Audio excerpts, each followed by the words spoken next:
Soon. I'm almost there. Just... Please, someone. Stop that noise.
Oh.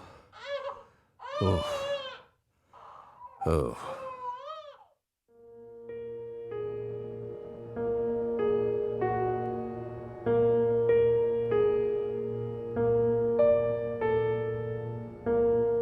Let me try and summarize this. Helena Doman was the mastermind behind the entire incident. But Helena Doman was actually P.J. Clarkson's son, who had severed ties with the family. Helena was also known as Professor R, the mother brain behind the drug known as Sang Rouge.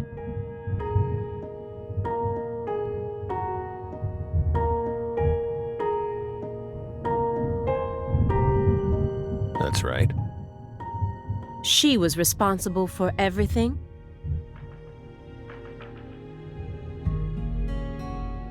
Not everything, but most of it.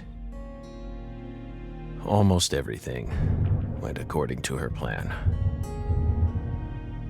But if you'd already figured out that much, why did you continue to stay in Le Carré? Because we had to. You had to. Whatever for. The goddess was still there.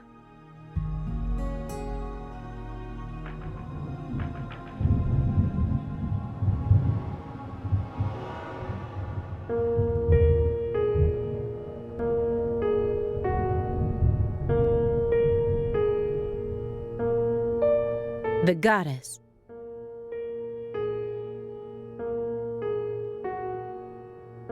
The goddess of fertility.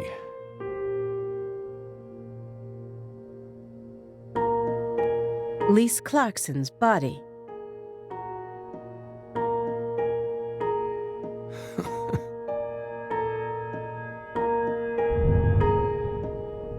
Not her.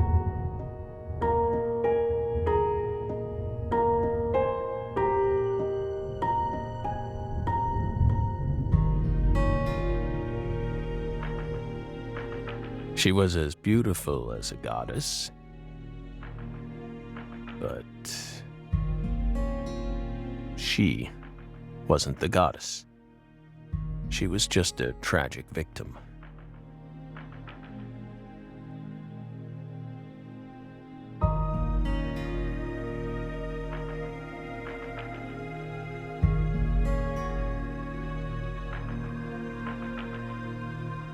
Then who is the goddess of fertility?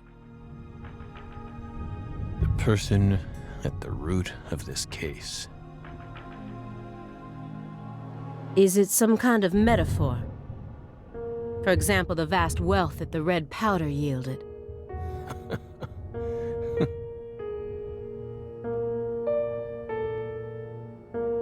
The goddess of fertility embodied abundance on the outside, but on the inside, she was a hollow void.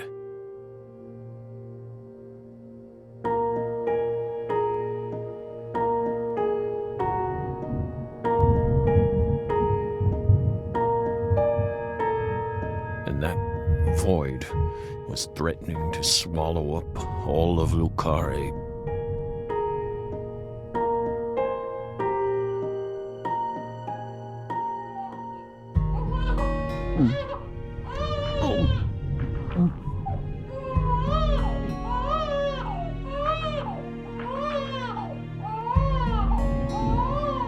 Shut up!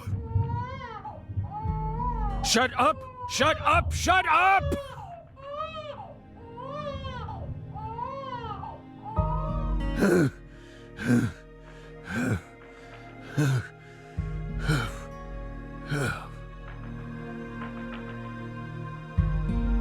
Are you okay, Mr. Morgan?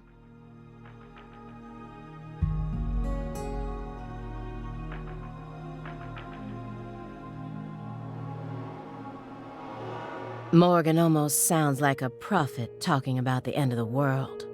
Vague, elusive, and intent on deceiving those who listen. But every now and then he adds an interval of truth.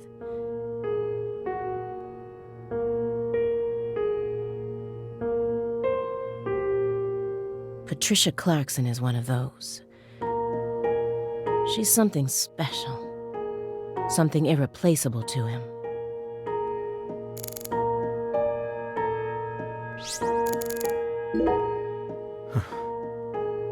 By the way, you're still searching for Patricia, yes?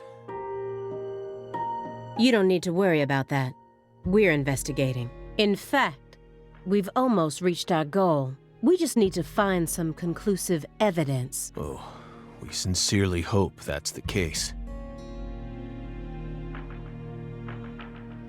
Hard to believe, though.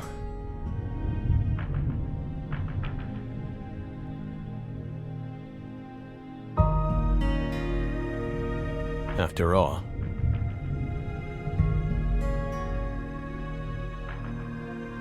so far you've just been barking up the wrong tree. Barking up the wrong tree. That's right. You shouldn't be wasting time here. You should be out there, looking for her. Then I'll just ask you straight away. Do you know where she is? No, we don't. But we can feel her when we close our eyes and become one with the world. It's very faint, but we can see her. We can see Patricia.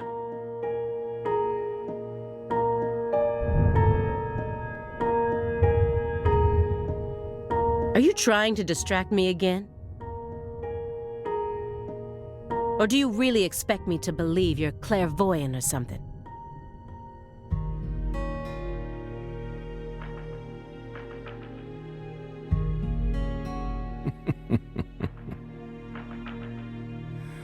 What do you think we are, X-Men? It's metaphysical offender profiling. He actually asked me where Patricia is? Does he have full confidence that we'll never find her? Fine. I can deal with that. I'll just ask him everything I can about the Le Carré case.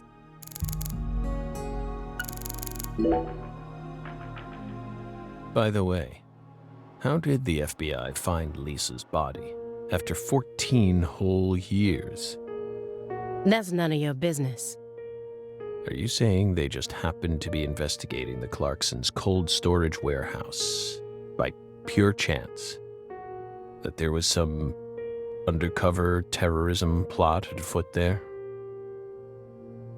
I said it's none of your business.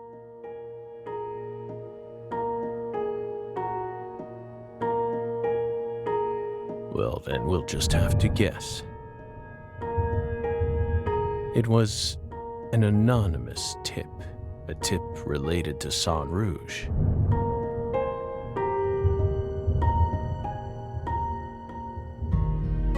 Did we hit the nail on the head, Belle?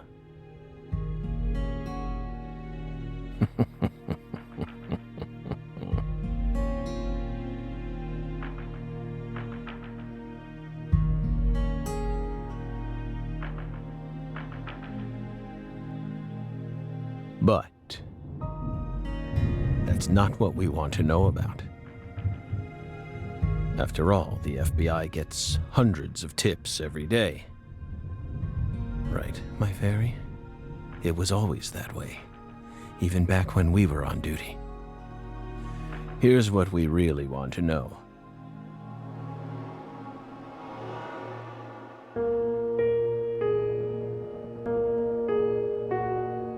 Why, out of all those tips, did you select that one? Would you tell us that much, Belle? What urged you to make a beeline straight for this case? That's none of your business.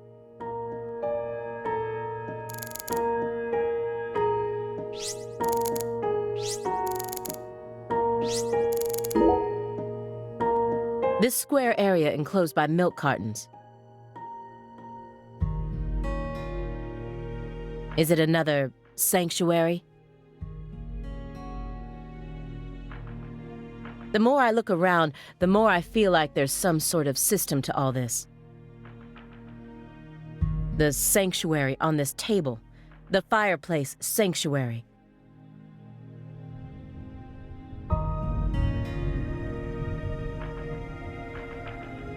And the milk carton sanctuary.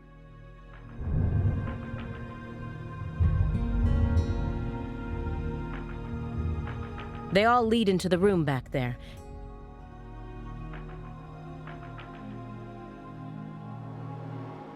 And there's one more by the window, and yet another by my feet. Are they signs? Or is this all some sort of path? Hey, Belle, is that a serious question? Of course it is. We're drying them out. We line the milk cartons up to dry them out, so we can turn them into Halloween decorations. Halloween? It's only January. This is America, land of the free. Got a problem with that?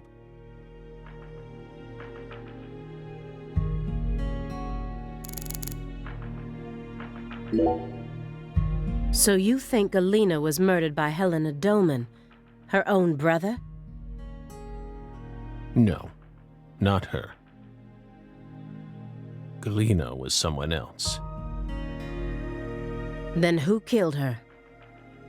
It's written in the report, isn't it? Yes. But I'm asking you. Would you mind answering me in your own words? You see, I find your entire story highly suspicious. It's a complicated matter. Extremely complicated. Don't let him draw you into his game. Stay calm, Aaliyah Davis. The future influences the present just as much as the past. You asked me why I spent an entire 2 days observing you before I came to speak with you. Well, here's why. Over those 49 hours, I observed the intervals between your actions, when you were neither doing something nor doing nothing. I intently studied your intervals between action to action, and action to inaction, to action. People reveal everything during the intervals between their actions.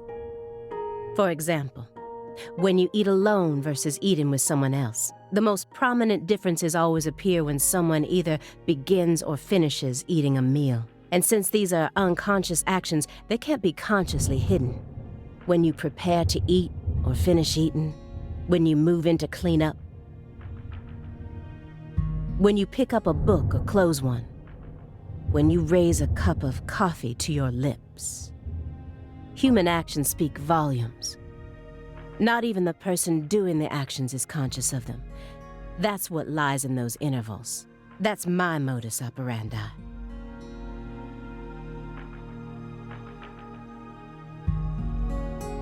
And here's the conclusion it helped me reach. There's one other person in this house. Isn't there? You're incredible, Belle. You outdid all our expectations. Impressive, to say the least. You're right, Belle, but only half right. Half? You should still be proud, though. Honestly, we never thought you'd make it this far. You've got real talent.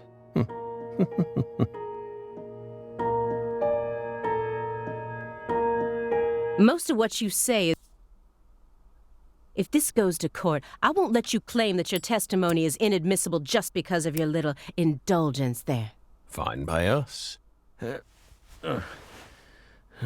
We can even put it in writing if you want. We won't run or hide.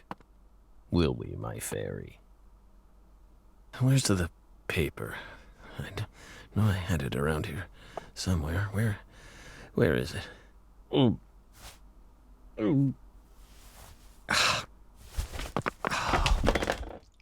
Oh. We're fine. Hey, everything okay? What's going on out here? Oh, don't tell me. He's just suffering from nausea. I was more worried about you. You were in there for quite some time. Yeah, sorry. Ever since you got here, I've been all backed up. Mr. Morgan, can you stand? Oh. Is this a sign from the coffee? What could it be? What is it trying to tell me? Think. Is that a dragonfly?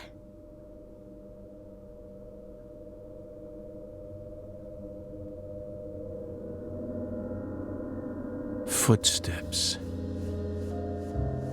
Big footsteps. Footsteps. Big footsteps.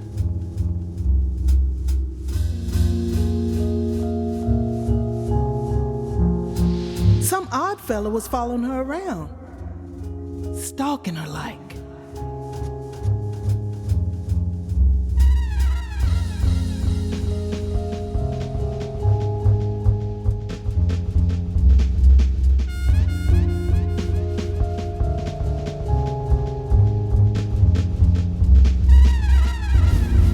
That poor girl, Lise, she was a druggie.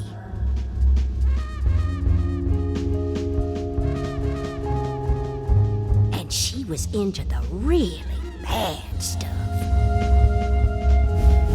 The Red Soul has the power to amplify the unique characteristics we all possess.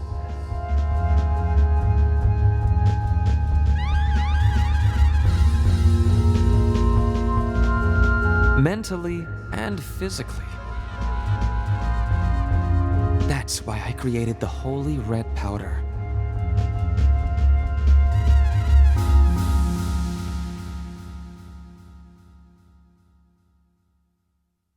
You okay? Hey.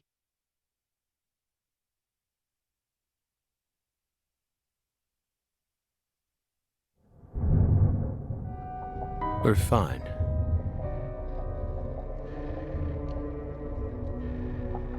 Just feeling a little tired.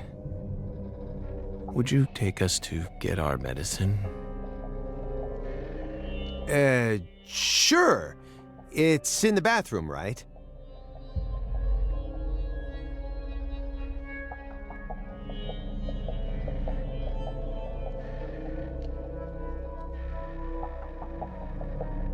Whew.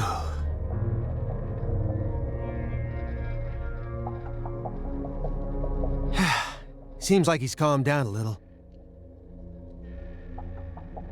We should let him rest for a while. One more step and I could have cornered Morgan.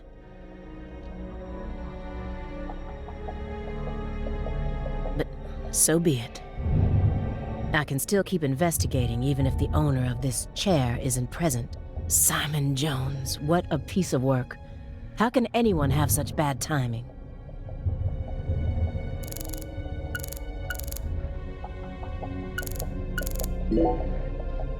Shouldn't you look after him? I gave him his meds and let him rest.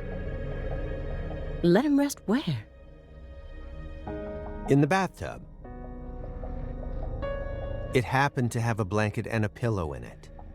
What? But why? I don't know. Maybe he sleeps in the tub. I feel like I saw that once in some vampire movie.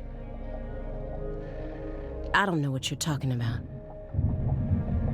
More importantly, how long has he been like that? It's stage 4 cancer. He's had it for a while now. No.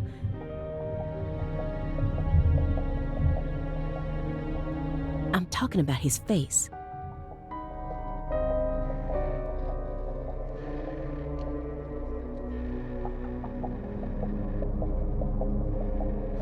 It looks as white as a sheet. You can even see all his veins. I've never heard of any cancer side effect like that. Who knows? But now that you mention it, he started going really crazy around the beginning of December. In what way? He changed pizza places. This better not be another joke.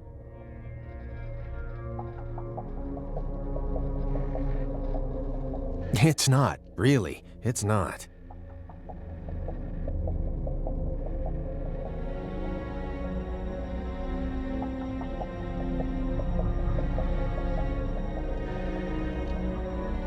Before December, he always used to order delivery from a Chicago-style joint all the way up near Medford.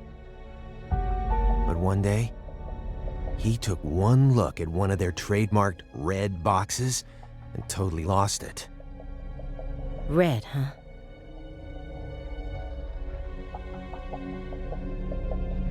You better believe it. He started screaming gibberish at the pizza boy and chased him away. Next thing I know, I see him toss the pizza box out his window.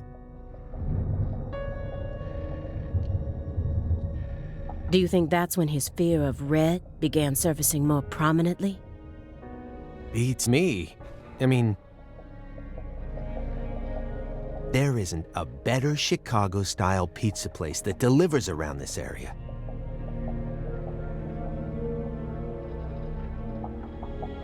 How could someone give up on that just because they don't like the box? I don't get it.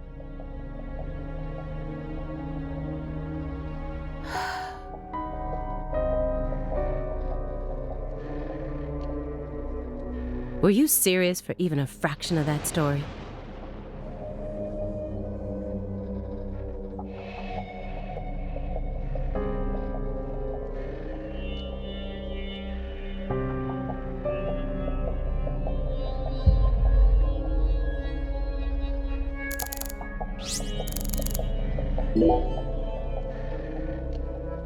What's wrong, Aaliyah? You hungry or something? Excuse me? What are you insinuating? Well, you're staring right at an empty pizza box. Please don't compare yourself to me.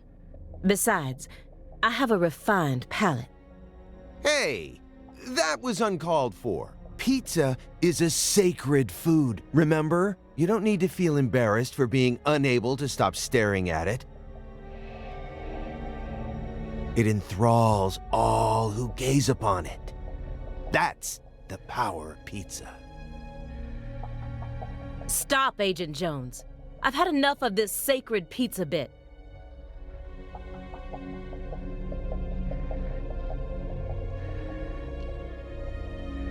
I'm sick of you Chicagoans and your obsession with pizza.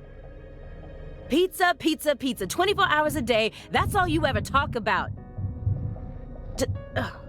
What's next?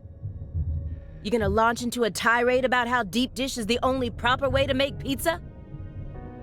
No, Aaliyah. You just don't get it, do you? As a Chicagoan, I'm proud of the deep dish pizza. But get this, I love New York-style pizza too. It doesn't matter what kind of pizza it is. As long as it's a pizza, it's beautiful. What? Still don't get it? Okay, here. I'm gonna put it in terms that I'm sure even you could understand. All pizzas are created equal. Eat your heart out, Nietzsche. Just forget I mentioned anything.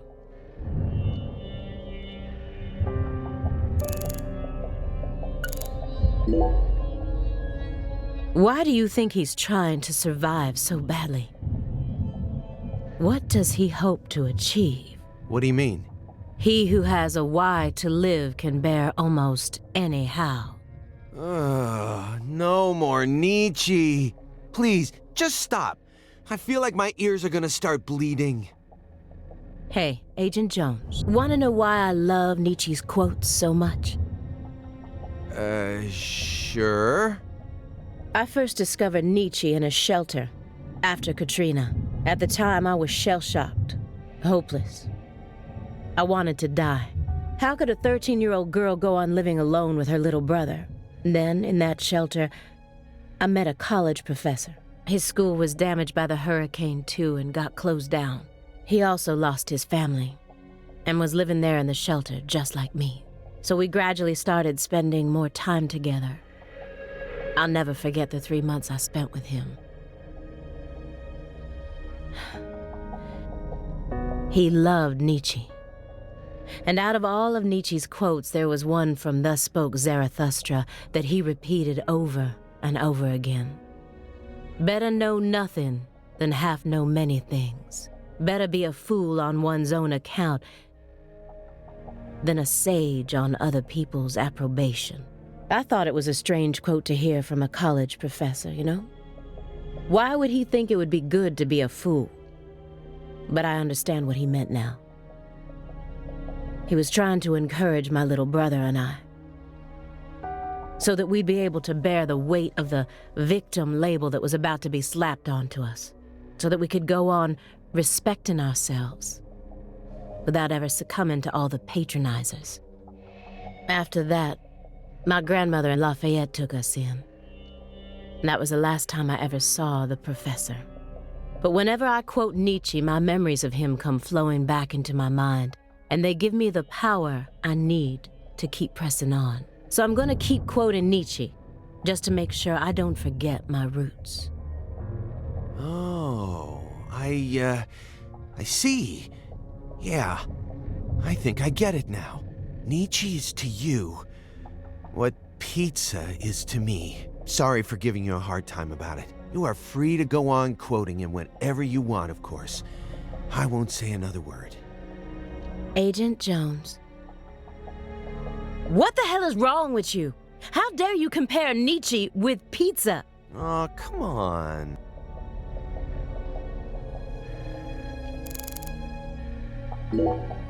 Let me get one thing straight. You started this investigation based on an anonymous tip, right? What kind of a tip was it? Phone or mail? What does that matter at this point? This may surprise you, but these kinds of details really eat me up inside. I always get hung up on the most insignificant of details, especially during the most vital times. For example, you know how people go to bed early the night before they have a big job? That's exactly the time where I start focusing on meaningless nonsense. When did I last clip my nail? How long is my milk good for? I just can't help myself. I can't resist the need to know. It's just the way I am. It was sent in an envelope, postmarked December 28th, sent out from Louisiana. What did it have inside? A postcard with a dragonfly on it, a wrapped sample of Sang Rouge, and a note. What did it say? Investigate the Clarksons. F. That's it? Yes, that's it. Who's FK? Anonymous tip, remember? It's obviously just a fake name. Did you confirm that? Of course I did. Louisiana has a population of 4.5 million. The FBI database has a list of 6,682 individuals whose initials are FK. 1 out of every 6 individuals is a child under the age of 14, born after 2005. The remaining 5,500 people include those whose initials changed after they married or incarcerated individuals. After subtracting those, I was left with 3,800. That's when I stopped searching for FK, and I decided to change up my approach. It isn't important where the tip came from. All that matters is solving the case. I got this far by taking the most efficient route possible. Are you satisfied now? Yeah. Thanks. I feel a lot better now. Yep, it all checks out. The letter that was delivered to me bore the Clarkson symbol. A postcard decorated with a dragonfly.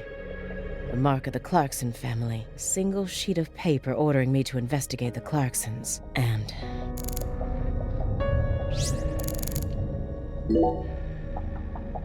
who collects vinyl in an age like this when you can stream just about anything? True.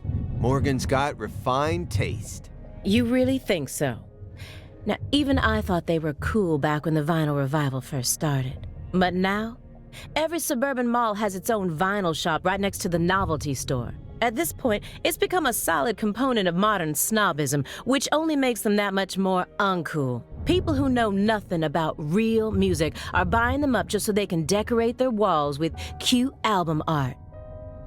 How do you ever have time to enjoy anything when you're always so busy putting people down? Excuse me? You're like IBS. You keep flaring up at the worst times and there's no end in sight. And when you're alone with Morgan, it's just an all-out war zone. We're in the middle of a very important investigation right now. Don't you think we ought to take it seriously? To me, it just looks like you're putting yourself under a lot of stress for no good reason. Why can't you, show a little humanity once in a while? Does one need humanity in order to track down criminals?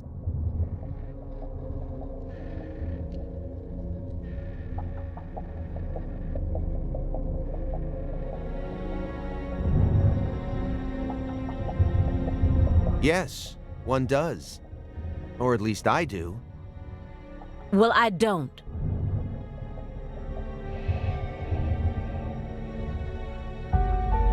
Come on, Aaliyah. I'm your partner, aren't I? For a few days at the very least. I'm your invasive partner who has a passionate relationship with pizza, right? Why can't you just let me in on one thing you actually happen to enjoy? Oh, aside from Nietzsche, that is. I'd really rather not. Why do you always have to be so withdrawn? I can't help it if there's certain things I don't like.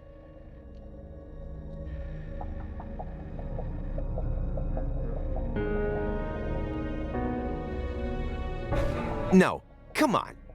There's got to be some kind of music you enjoy. This is a good chance to teach me a bit about yourself. I said no. Do you like Justin Bieber? Too cute. Not my type. Drake? I've only ever listened to the hooks. Well then, Ariana Grande, Katy Perry. Hell no. Am I done now? Well then, what do you like? I have to tell you? Yes, you do. Pink Floyd. No way. You're a prog rocker? Who turned you onto it? Your dad?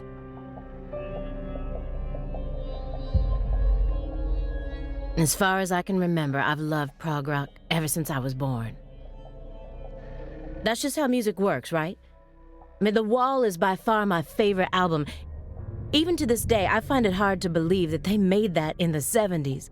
It still sounds completely fresh and unique, as if it was just released yesterday. What? No, I was just thinking, I wish Morgan could have been here for this. Don't you dare tell him.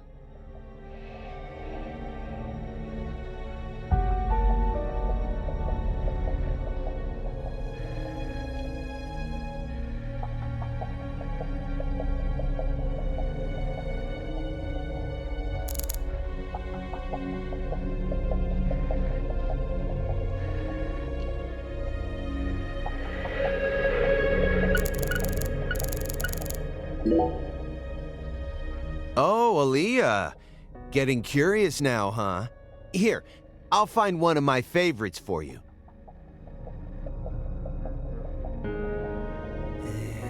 How about this one?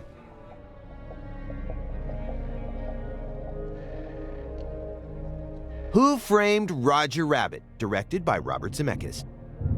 It's a fantasy movie that mixes real actors with cartoons, using what we'd call CG these days, I guess. Yeah, I know that one. It's the one where Michael Jordan plays basketball with all the cartoon characters, right? What? No, that's Space Jam. It's not even the same director, and besides, that one has the Looney Tunes in it. Whatever. Either way, I'm not watching it. Fine by me. You know, you're really lacking in the cute department. Is that supposed to be an insult? No, not at all. I'm just trying to help you turn a new leaf. I'm your invasive partner, remember? Why do you care so much? I like myself just the way I am. No, wrong answer. I think you could use a little more softness. You know what I mean? That would definitely make it easier for people to help you out, you know. You're flawless, intelligent, and charming. All you're missing is some soft spots. Soft spots. Yeah, you know, like when people find out a super serious politician is actually a huge comic book nerd. Something like that. You've got to have something. Something you secretly like that people wouldn't expect.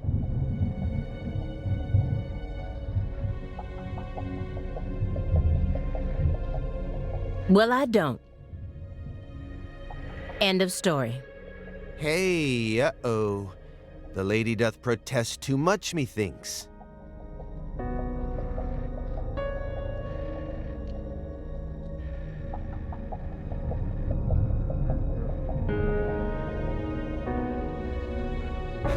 What do you mean? I just said I don't. Which means you definitely do.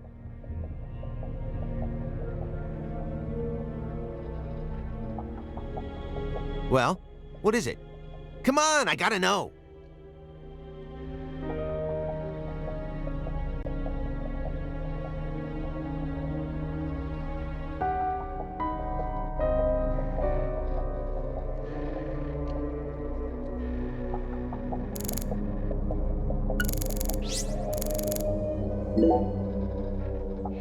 Hey, Aaliyah, sorry about before. I went a little overboard. What are you talking about? Okay.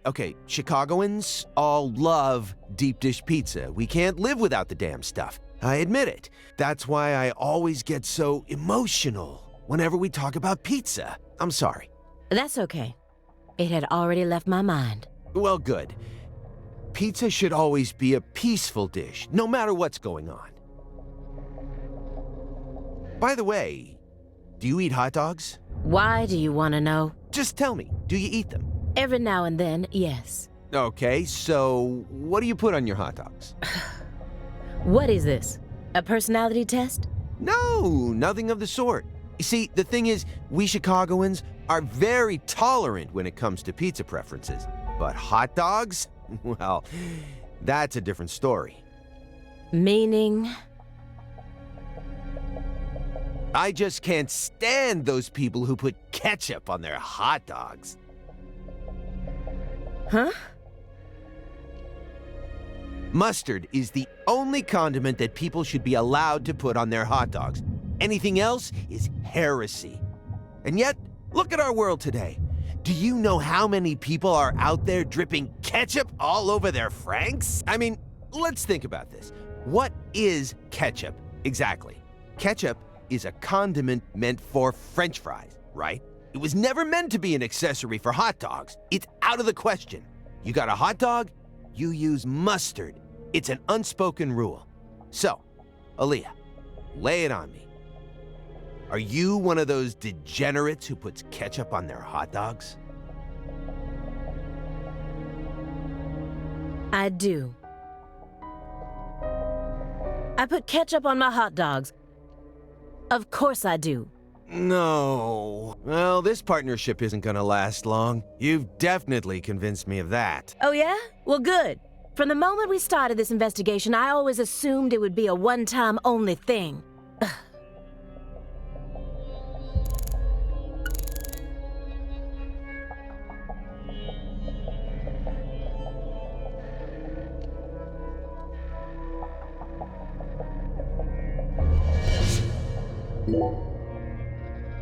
Agent Jones, that chessboard is still bugging me. I don't know why, but it just does.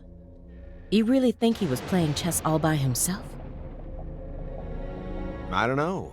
I definitely think it's possible. How? Maybe he's remembering the strategies an old friend of his used to use. If it's someone he played for years, he's probably capable of recreating their playing style. And besides, Morgan's beaten a grandmaster before.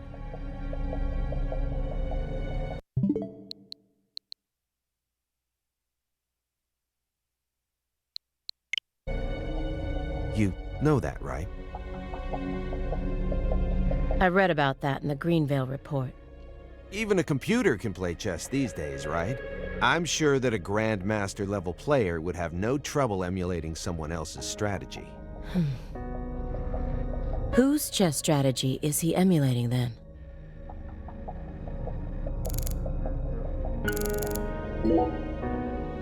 Ready to spill the beans, Aaliyah?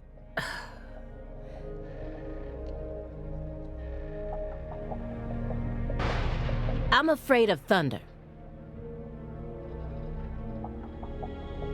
Happy now? Katrina? All right, I'll stop. Good. Now let's get back to the investigation. No. Hold on. Now that I think about it, that doesn't really qualify as a soft spot. What I'm looking for is more, how should I say it? Adorable? You know, something that would make you blush. There's gotta be something. Please, I'm begging you. I love koalas. They're just so cute. I can't resist them. All I need to do is look at a picture of one and Fuzzy Wuzzy swim all over me. I mean, the way they look, the way they're shaped, the color of their fur, I mean, even down to how they only eat eucalyptus. I just love everything about them. Once I get some time off, I'm gonna travel to Australia and hug one for real. That's one of the top 5 goals on my lifetime to-do list right now.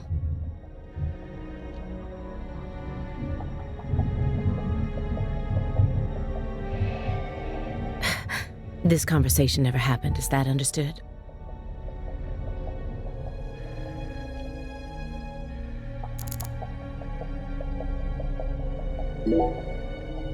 So, why did you decide to take this case? Because it's my job. Really? I don't buy it. Why not? You aren't just following orders here. You've got way too much emotion invested in this.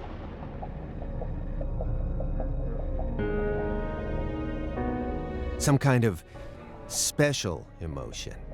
There's no use trying to hide it. Despite how I may look, data analysis is my forte. I know how to see through lies. I don't mean to be nosy, but would it kill you to confide in me a little?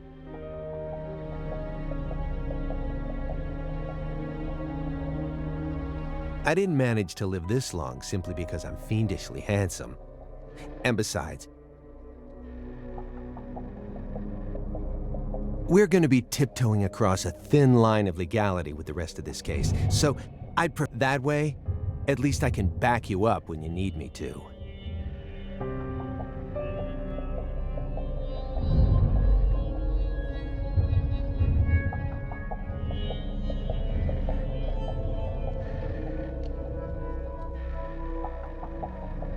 There exists in the world a single path along which no one can go except you.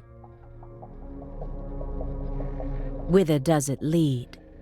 Do not ask, go along it. You're pulling out Nietzsche at a time like this? Come on. I have a little brother.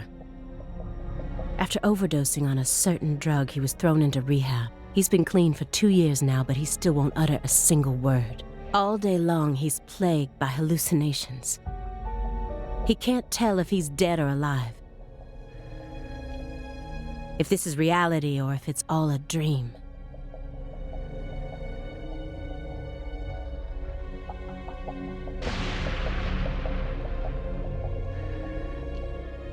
San Rouge.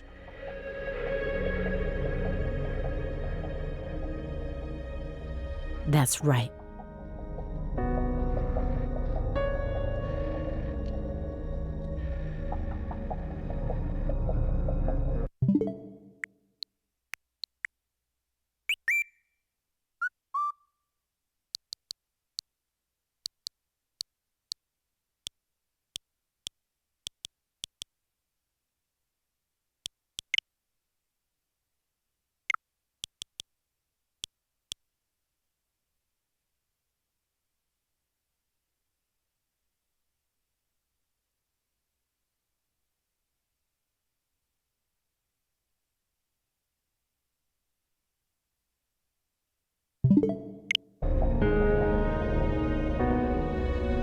The doctor can't tell what's causing his condition, so they can't treat him.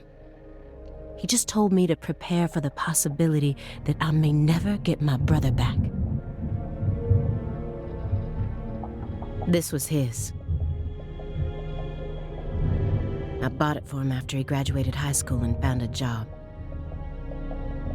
He never got a single chance to wear it, though. Someday, I believe that he'll get better, and I'll get to see him put this on and head out to work.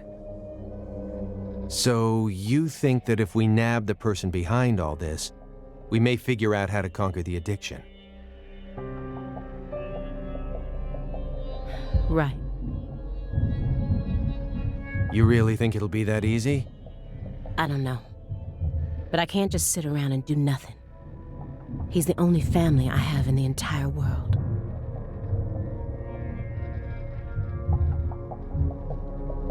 What about your parents? When I was only 13, Katrina took him, leaving my 7-year-old brother and I behind. I'm sorry. It's fine.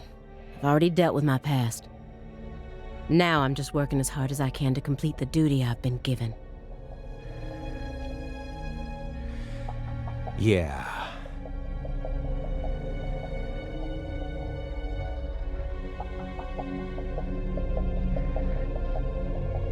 Hey, Agent Jones.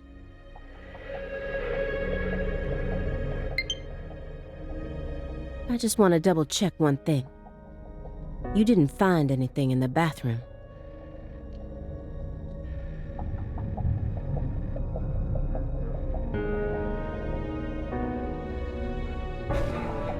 Nope. Nothing in there. It must be the bedroom then. Just like I thought. Are you serious about this? Huh? Now you're having second thoughts? Well, not exactly. Then what? I understand how you feel. But he's got an incurable disease. And he used to be one of us. So? The truth he's given us so far could all be completely fabricated.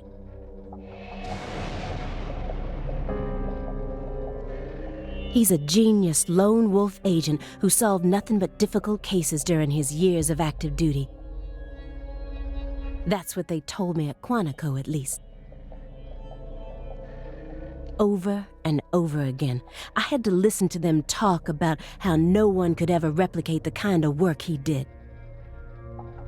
But let's be real here. You saw his face, didn't you? It was inhuman. It looked like the face of a killer who's been possessed by death. Patricia Clarkson is here. After 14 years, he went back to Le Carré, kidnapped her, and imprisoned her here.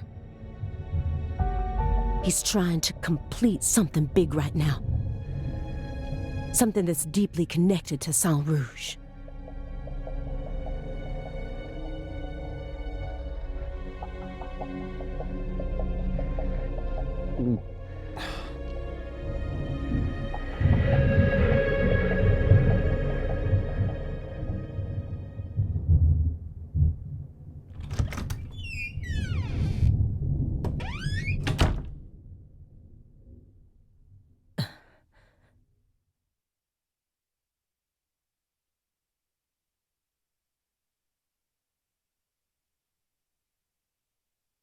What is all this?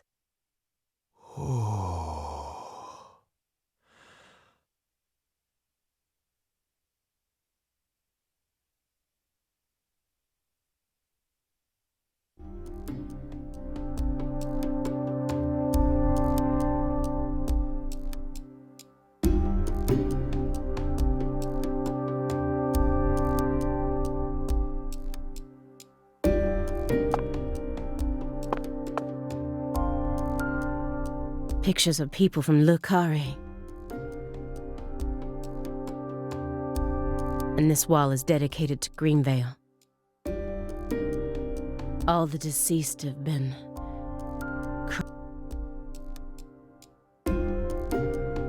Sheriff Melvin Woods?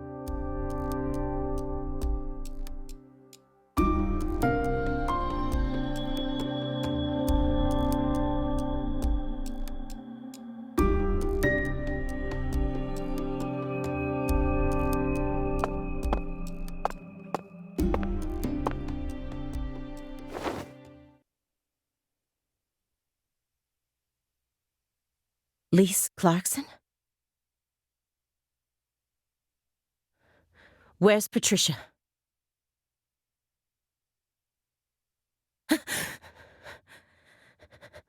That's our altar. What are you doing?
York! Agent York! York! Agent York! York! Agent York!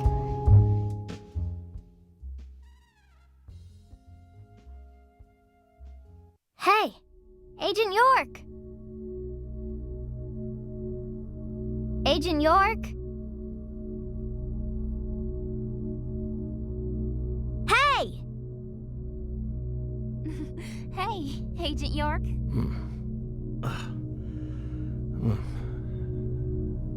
You're Lise Clarkson.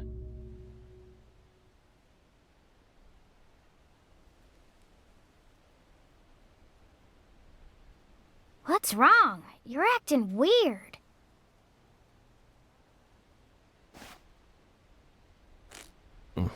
Sorry, Patty, I'm fine now.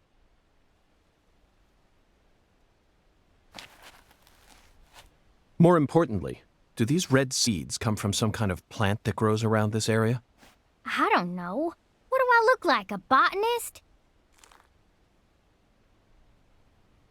This isn't your average backwoods town. The Clarksons' ego and control has been piercing the town's heart like a massive dinosaur bone. But over this past century, time has been busy eroding the beast's power from within. And now, the very thing that once fortified this town is polluting it with putrid gas and rotten marrow. Zach, this is the point where it all collapses.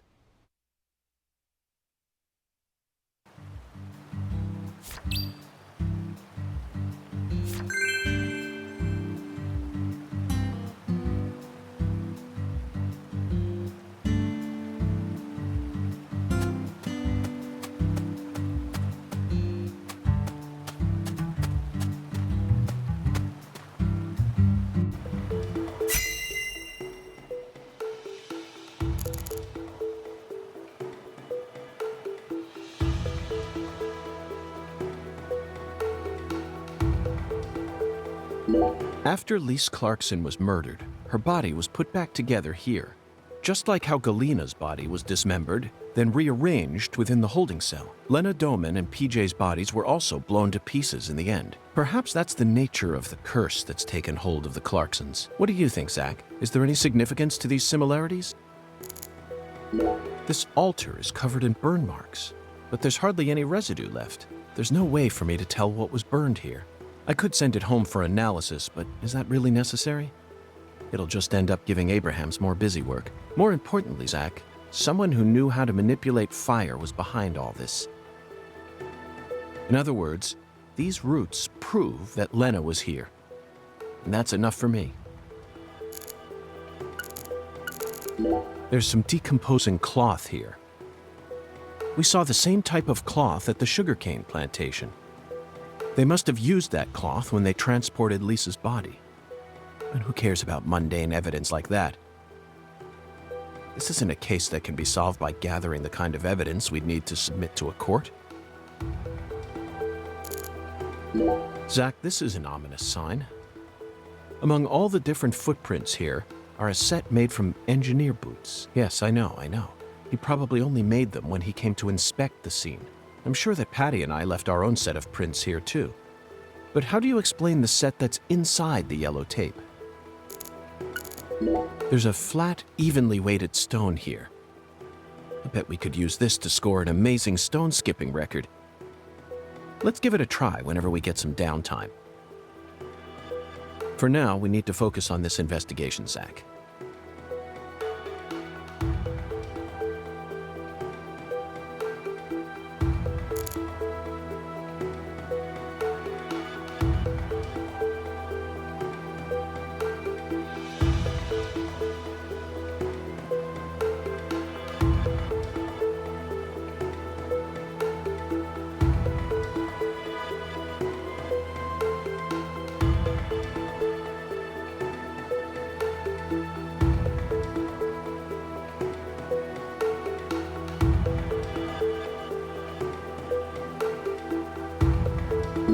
These red seeds keep sticking out to me.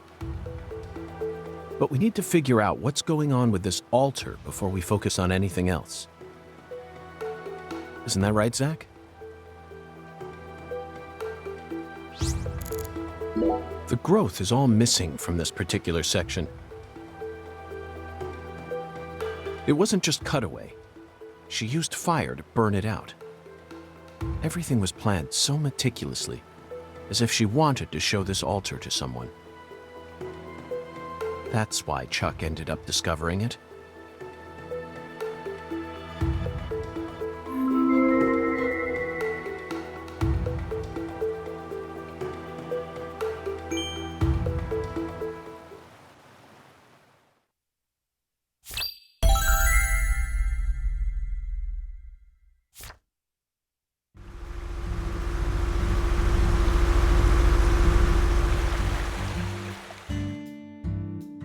Hey! FBI! The hell you doing back here?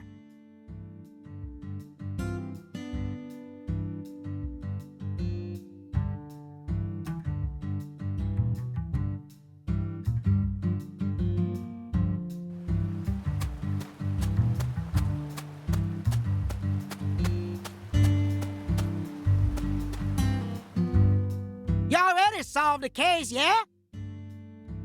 So go on! Get your ass out of town!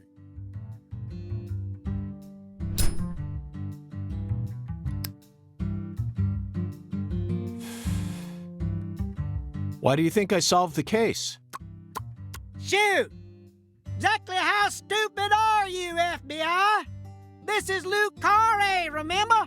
Every feller in town already knows that Professor Orr's the one behind all this shit. Hey, Chuck, can you see the altar from there? I'd see the whole damn thing. Along with your stupid ass standing there, trying to act all smart and shit. You told me that the poacher's boat you were chasing disappeared around this area, correct?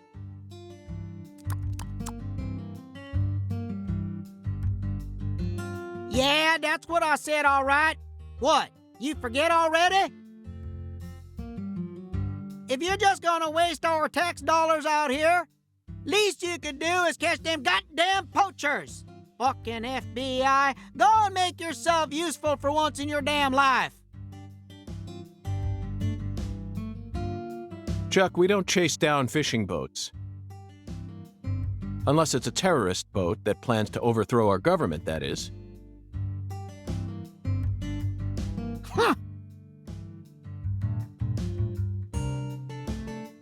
Then stop acting all leery, like I ain't being truthful or whatever. I'm busy too, you know. So long, FBI.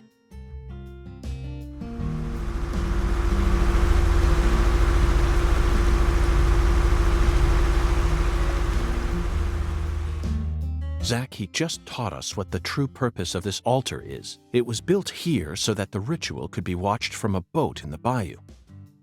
What do you mean? They could have just walked out here. There's no reason why they had to watch it from a boat. The goddess of fertility, Patty.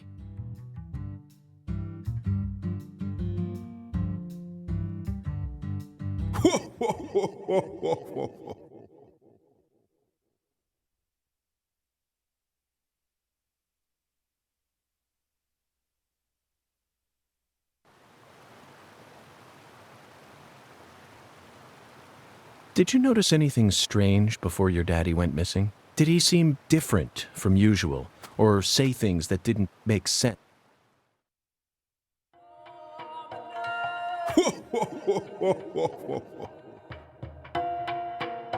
The goddess of fertility. A fine name indeed.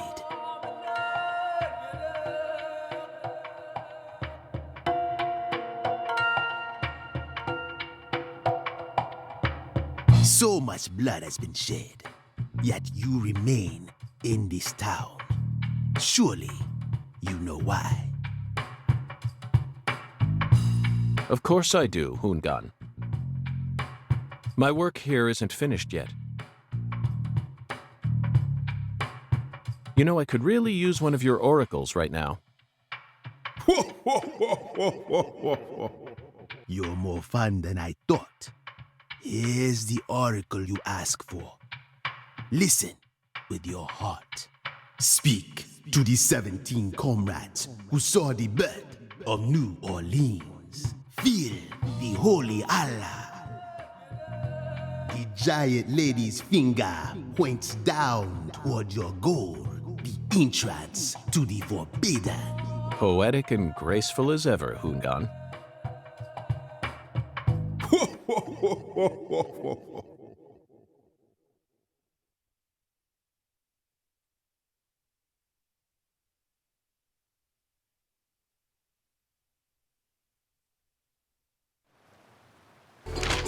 Hoongan's oracles are leading us toward the core of this case.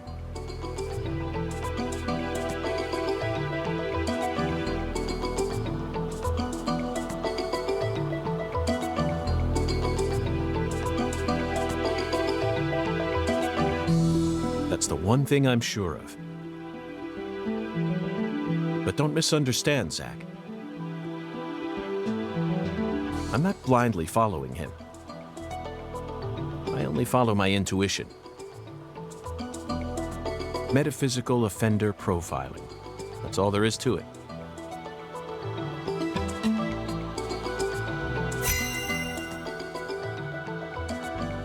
The 17 comrades must refer to some area that has 17 of the same thing in it.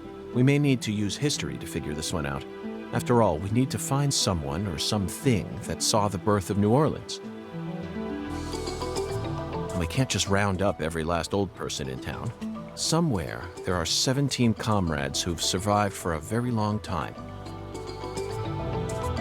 The word comrade seems to suggest that they aren't inorganic objects such as buildings. Maybe they're statues made to look like living. That's not it, Zach. The 17 comrades, remember, they were here. The word comrade, that's it, Zach. The French established the colony of La Nouvelle-Orléans in 1718, just about 300 years ago. The only 17 comrades that would have been around back then are the 300-year-old oak trees along this road. a majestic road lined by oak trees.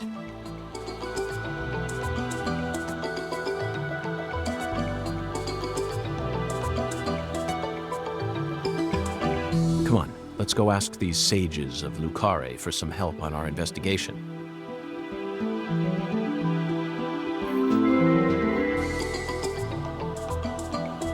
Zach, the Holy Allah is a shockingly simple metaphor.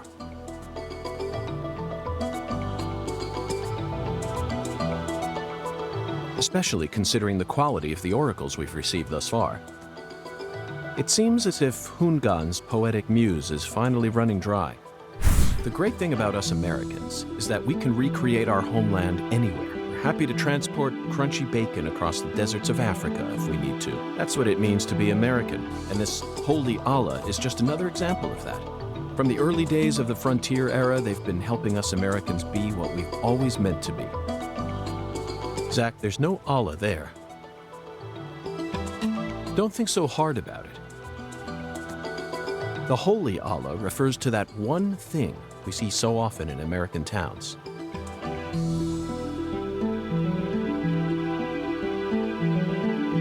Hey Zach, if the Holy Allah needs to be filled, things must be done. That's it. I never doubted you, Zach. The Holy Allah refers to a water tower. Specifically that water tower with its Clarkson family crest. It must be hiding some sort of clue. Let's fill the Allah and see what it yields.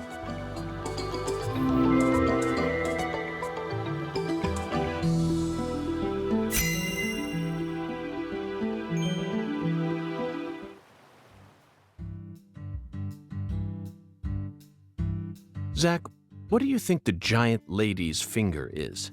I'm at a loss. I never thought one of Hungan's childish riddles would force me to think so hard.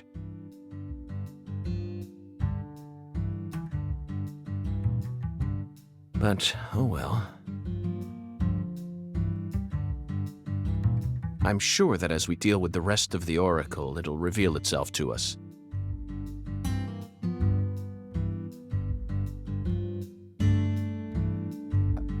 What? Is there something on my face? Listen carefully, Patricia. As my skilled assistant, I trust you a great deal. So I want you to answer me honestly. Answer what? Do you have any idea where Melvin might have gone? No.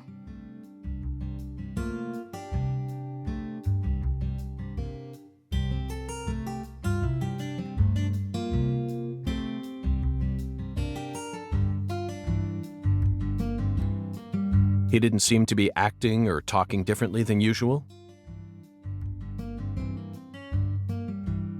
No. I don't think so. Okay, I believe your words. Zach, we have a lot of work to do. It feels like we're finally approaching the climax here.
Even I can feel it.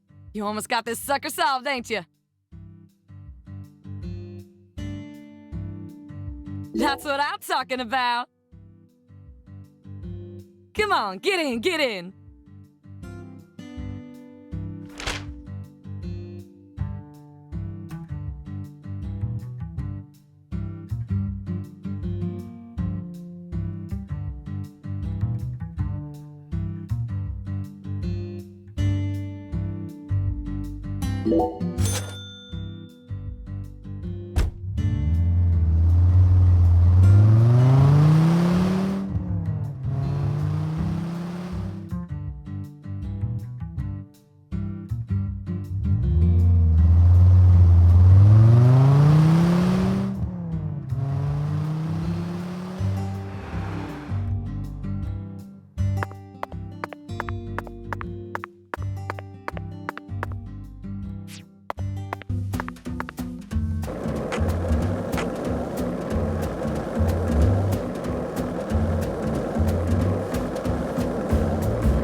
pitiful beyond words.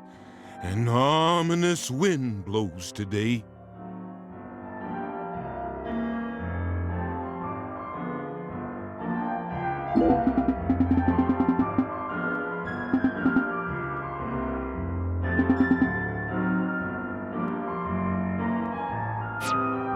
Pitiful.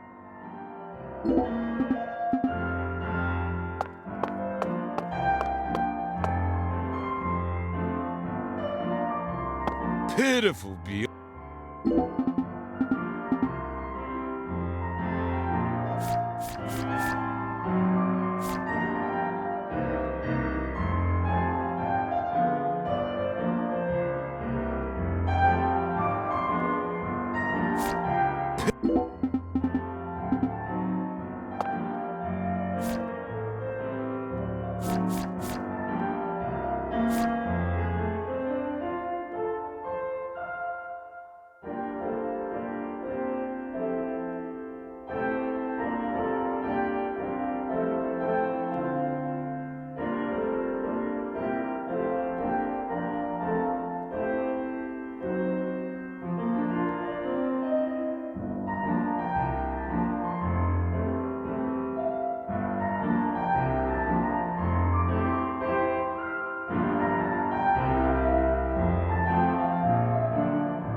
Pitiful.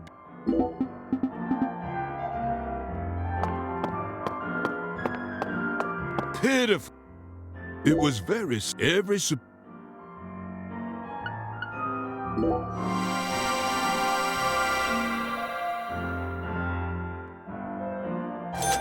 The Lord is pleased.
this town for longer than we originally planned, haven't we? Oh no, I'm not complaining.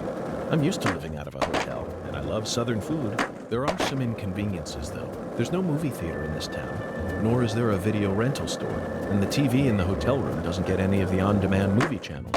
We'll just have to get lucky and encounter a movie being shown on TV. The movie environment in Lucarin is no different from that of the 70s, Zach. No, they don't have a movie theater. So I suppose it's even farther back than that. But it's true that these are the times in which one always encounters the best movies. It's always been that way, hasn't it? Think back with me. Remember that hotel in the rundown town near Monroeville, just outside of Pittsburgh? I took a shower, and by the time I got back into bed, it had already started. Time Walker. 1982, directed by Tom Kennedy. I started watching it without any idea as to what it was about. It instantly got me hooked. The plot highly exceeded all my expectations, constantly revealing shocking truth after shocking truth. It was a hyper-realism masterpiece. Even after we checked out from the hotel, we couldn't get that film out of our heads. Not even when we stopped by the Monroeville Mall, the primary filming location for Dawn of the Dead. Instead of the living dead, both you and I were totally preoccupied with thoughts of that living mummy. And we were so excited to visit the Monroeville Mall, too. You kept insisting that you were going to track down those kumquats that Roger had eaten. In fact, I'm pretty sure the only reason I took on that case was because I knew it would let us travel out there. Instead, Time Walker blindsided us. And that's all we could think about. Even when we were inside the mall, we were both off in a different world. There you have it, Zach.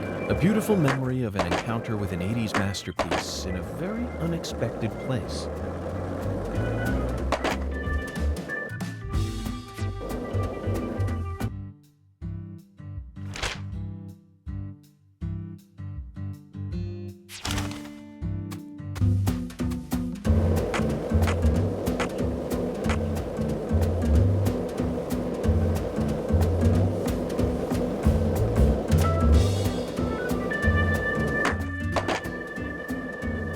Doman, aka Professor R. How could such an intelligent person like her suffer such a tragic downfall? Does the South really corrupt people, like Patty said? This sunlight certainly seems capable of breaking someone down. No matter how you try to resist it, it's so hot it feels like I'm burning up. But that doesn't explain it. Perhaps we really do need to focus on the Clarkson bloodline itself. Everything in this town, whether it's visible or invisible, it all carries shades of their influence. Buildings, people, conversations, food, right down to each blade of grass.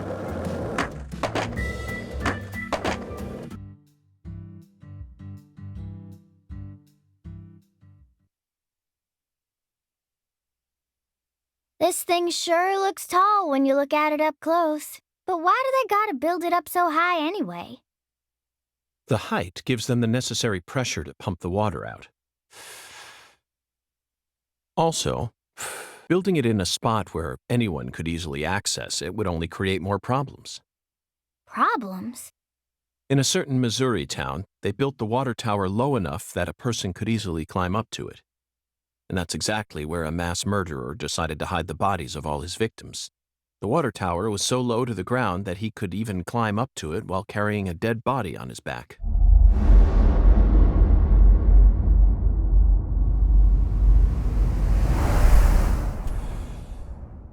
Incidentally, they ended up finding a total of 43 bodies in there. But the part that truly shocked Zach and I wasn't the number of bodies, Patty. What? It was the fact that over the 6 months from the first murder to when the case was solved, that whole time, the townspeople had been drinking the water. Agent York, look! I think we can climb up from there. Let's go. But Patty, I was just getting to the good part.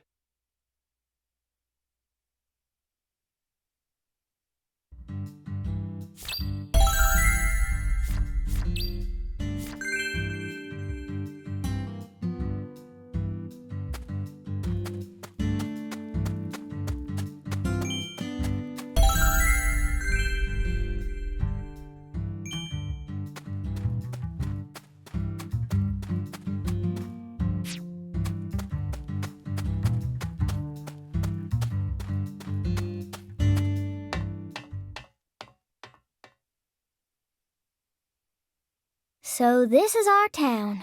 Looking down on it from here, it's hard to imagine any bad stuff ever happened at all. Listen carefully, Patricia. You just leave Melvin to me. I promise I'll take care of things.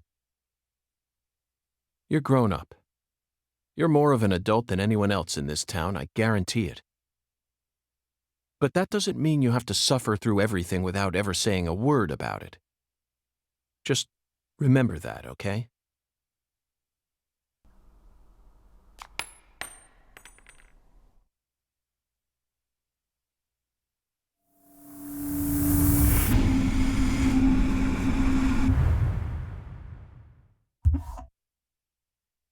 Zach, it looks like the holy Allah hasn't been sucking up water properly. No wonder the shower in our hotel room felt so weak. Patty, who manages this water tower? This is Lucare. You should know the answer to that by now. The Clarksons. Judging from their current situation, I don't think they'll be able to give us a timely response. Yeah. Do you know where the water comes from? Probably Isaac Lake? That settles it. Let's fill the holy Allah and solve this problem ourselves. I knew you were gonna say that, Agent York.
Zach, do you sense that? These trees have watched over this land for the past 300 years. Long before the Clarksons built up their town, these trees were here. If they could speak, I wonder what they'd have to say about this case. Has there always been a different number of trees on each side? Yeah. I heard that by the time our town came along, there were only 17 left.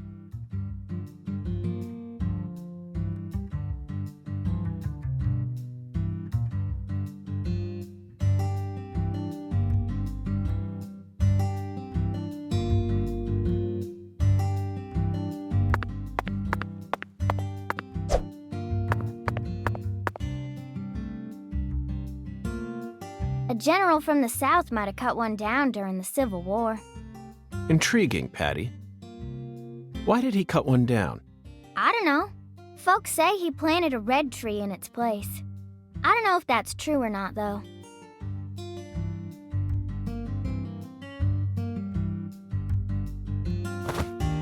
Zach, the shape of these seeds. They look just like the ones we saw at Lisa's altar. Patty, it appears that legend about the red tree wasn't a total lie. The first tree is withered and gone, but the shells from its seeds remain. Perhaps that red tree left some descendants somewhere else.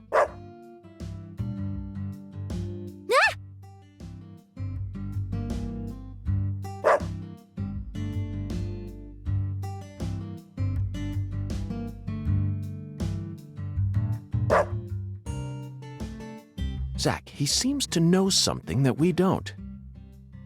Doesn't it seem like he's trying to guide us somewhere? What? What's going on? Change of plans, Patty. Let's go on a little stroll with that Dalmatian.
Isaac Lake?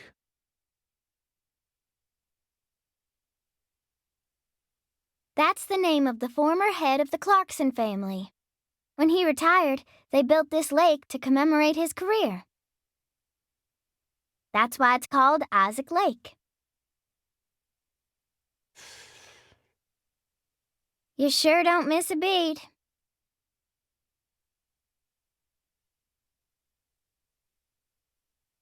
The water level's higher than I expected. They probably haven't been out here to check on it since Lise was murdered.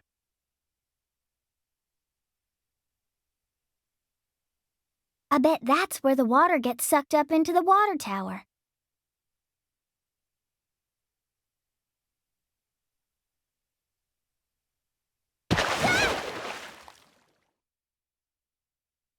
Mr. Alligator.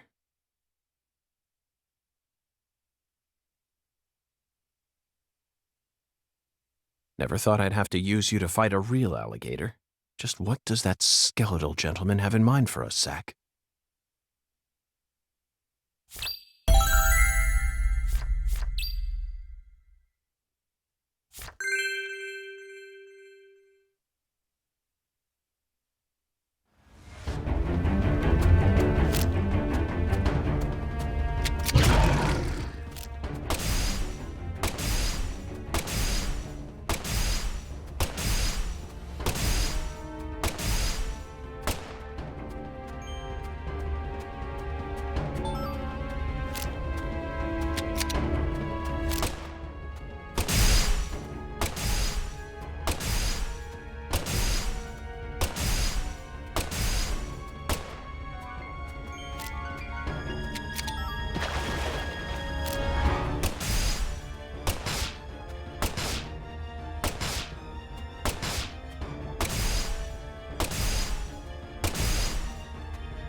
Open the door, Patty.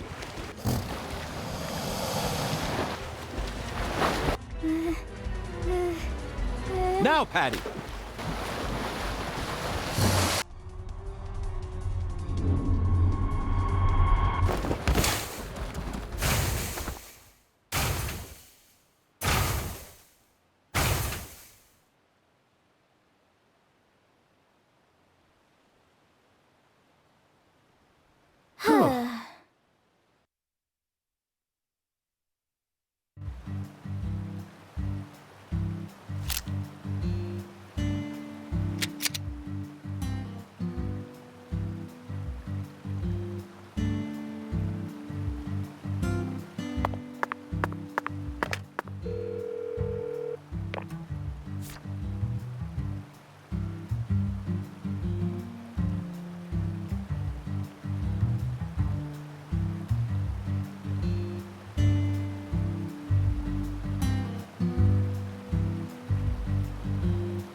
Whew. Okay, Zach, let's head back to the Holy Allah. We need to confirm with our own eyes that we've completed the Skeletal Gentleman's oracle.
Is this the red tree that General planted? No way! This is a maple tree. A maple tree? Then it shouldn't be red at this time of year. You're right. That's strange. A long time ago, my mama and daddy used to come here together a lot. They told me they used to go on dates here, back before I was born. Mama would make sandwiches, then they'd come here and eat them together. My mama was really pretty, you know.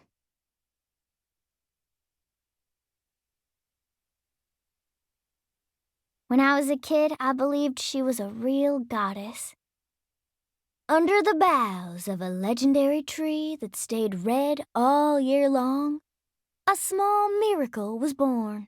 One man managed to win the heart of the most beautiful girl in the world, and they call him Melvin Woods.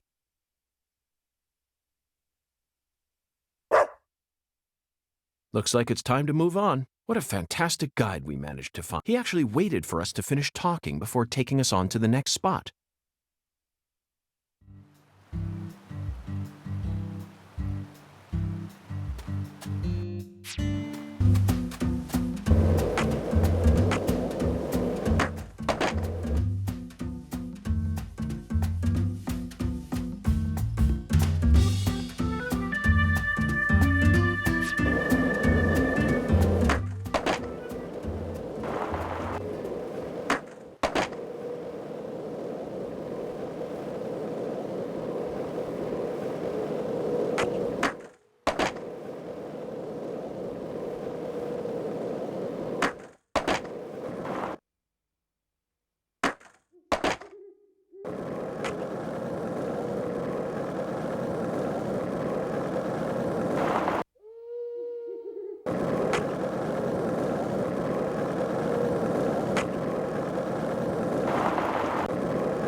It appears that we've lost sight of our guide, Zach.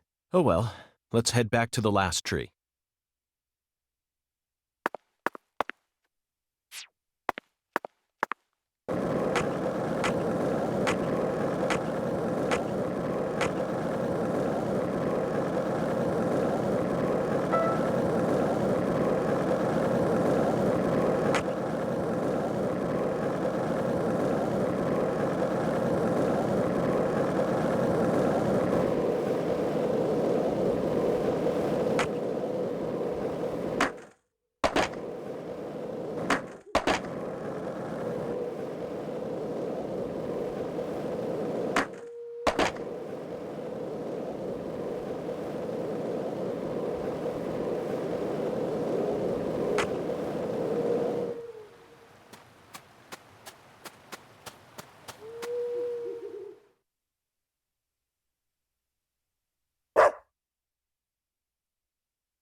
Zach, we can't fall behind this time. We need to stick close to him.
Hey, Patty.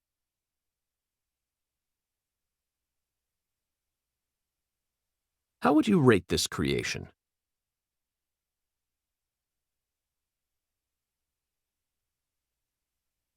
bad, I reckon. They made good use of its natural form while also pulling out the soul from within. The artificial color also looks pretty. You don't usually see this level of harmony. Something unnatural always ends up getting left behind.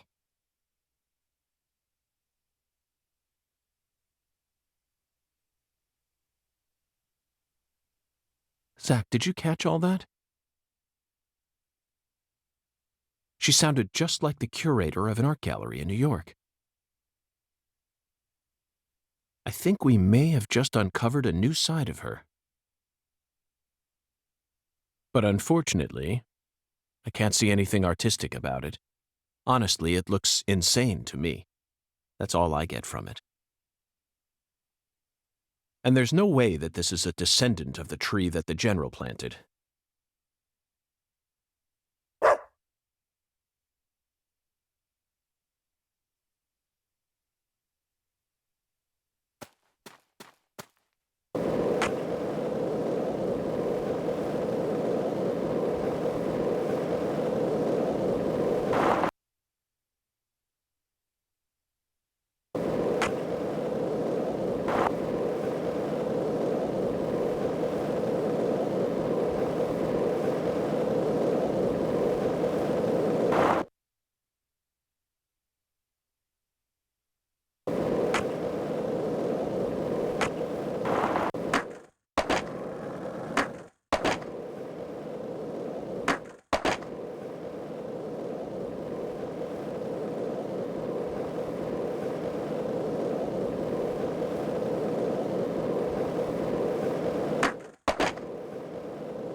Zach, now this is interesting. It looks like a tree that you could find anywhere, yet it's also unlike any other, completely alien. And look how it's weaved its way into the landscape. Almost like cancer cells invading a human body. You might not even notice it unless you're focused on finding it. And this feeling. As I gaze upon this tree, I can feel evil emotions rising out from within me. Why on earth did that Southern general bring this tree into this town?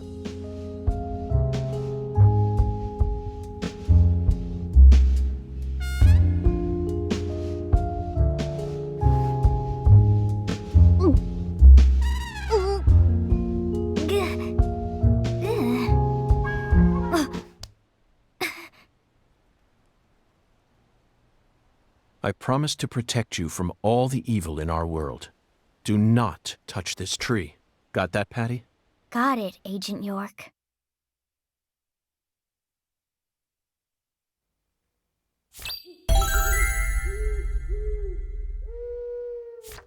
We successfully spoke with the 17 comrades. I feel like they showed us a side of nature that transcends the realms of human knowledge. Next up is the Holy Allah. According to the Oracle, the Holy Allah needs to be filled. We may be due for another childish puzzle soon, Zach, but that's okay. After all, we came all the way out here to the boondocks. Why not enjoy playing by their rules for a bit?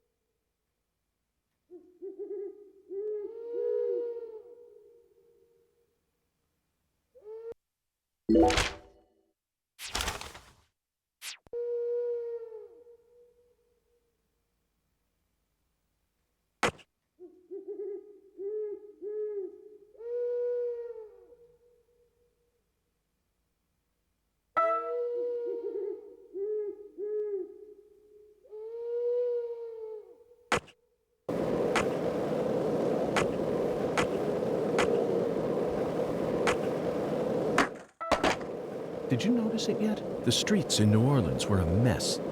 All busted up and undergoing maintenance. The city was built on a swamp, so the ground is soft. All it takes is some heavy rain to cave it all in. There were also a lot of places where large tree roots were pushing up parts of the asphalt and the sidewalk. Those bumps were dangerous.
Zach, the Holy Allah is filling up.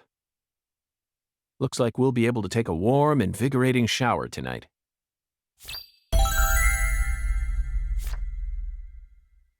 Patty, are you okay? No. Not. Worried about your parents? Well, of course I am. My mom is sick, you know. And she got even worse starting about a year ago. She used to be so beautiful. But now she looks like a completely different person. She can't even get up out of her own bed no more. I'm sorry to hear that. I already hurt you once in the past, and now it looks like I've gone and done it again. No, I know Mama's illness ain't your fault, Agent York. It's more about Daddy. He what? Nothing. Just forget it. Hey! Y'all get down from there right now! I said get down here, goddammit! The heir to the Clarkson legacy has come for us, Zach. And he doesn't sound very composed.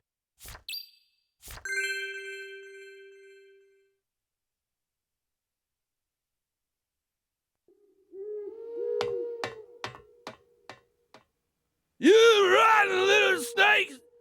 This is private property, goddammit! I guess you really do want to throw down with a Clarkson, huh? Get out here! I never gave you permission. Yeah, you think you can just... I could arrest you for drunk driving, but I simply haven't got the time. What? What did you say? Ever since you got here, my whole family... And now they're all dead.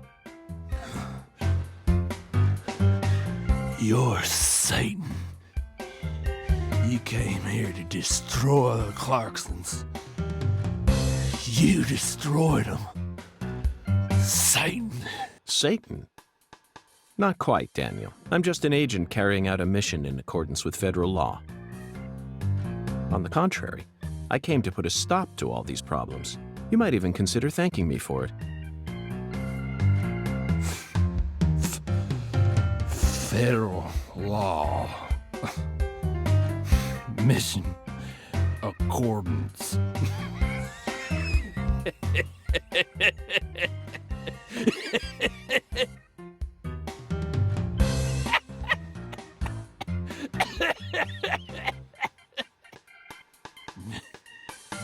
Do you hear that? Bastard wants me to thank him. I lost everything. My treasure. At least my old baby girl. I don't know.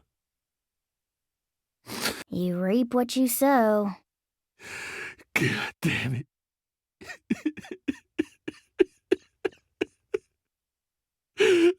Whether you like it or not, you're the new heir to the Clarkson legacy. You could rebuild their empire, or resign it to the ravages of time. Do whatever you like. But you'll no longer be able to borrow a certain someone's power and march around like you own this town. You need to accept that and prepare to survive.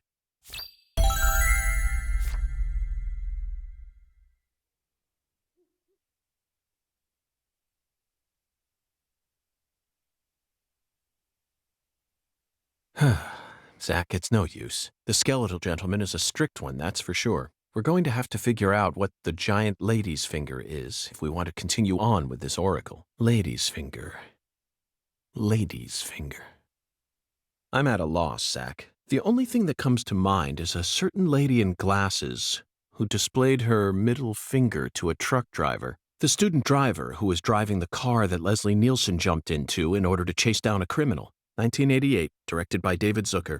The Naked Gun. That car chase was terrific. It felt like we were watching one of our own car chases from the real world. That director must have gotten some advice from actual police officers. Otherwise, there's no way he would have been able to film such a realistic chase. Hey, Agent York, can I say something? If you're looking for ladies' fingers, you know that's another name for okra, right? Another name for okra? Yeah, okra's pretty common here in Louisiana, so most people know about its other name.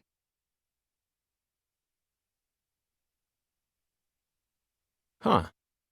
Okra. My talented assistant strikes again. You solved the oracle instead of me. Let's hurry over to the okra farm at once, then, and find the biggest piece of okra while we're at it. Hey, Agent York. The key word is giant, so it must be rather large. I'll bet it looks positively grotesque, Zach. And just imagine the stickiness. Ooh, I think I'll refrain from taking a bite. Hey, Agent York. Our town doesn't have an okra farm. No? Okra farm? Relax. Just follow me. I reckon I know where we're supposed to go.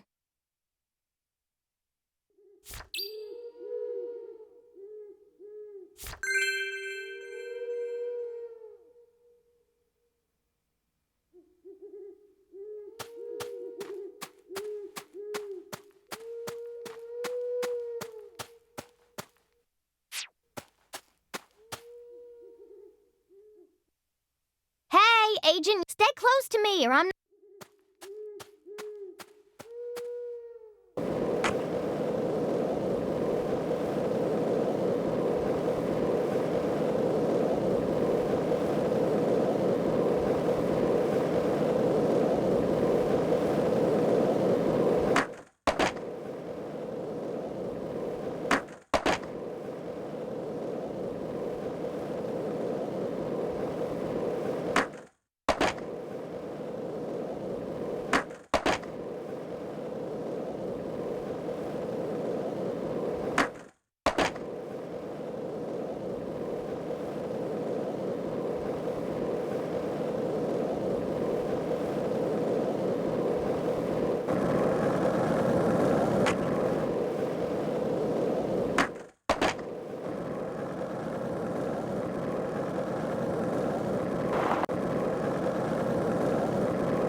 Not that way, Agent York. Stay focused.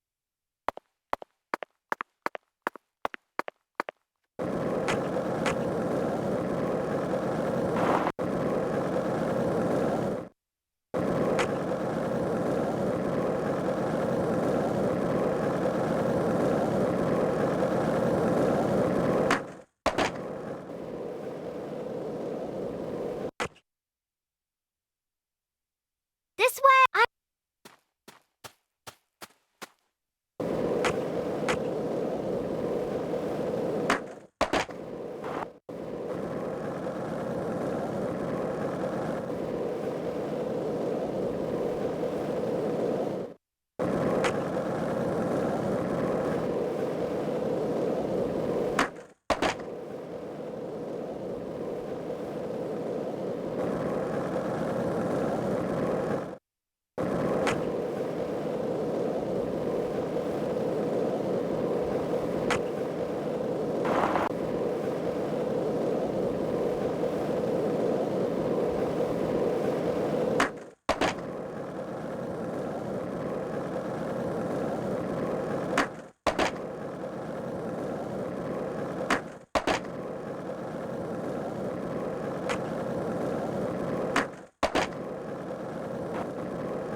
This is the giant lady's finger, Okra Boy. He's kind of like the town mascot. Okra Boy. You're right. No matter how you look at him, he really is a giant lady's finger. But, Patty, there's no okra farm in this town, is there? That's right. Then why did they choose Okra for the town mascot? Good question. He's been here for as long as I can remember. Daddy said he remembers Okra Boy being around when he was a kid, too. The plot thickens.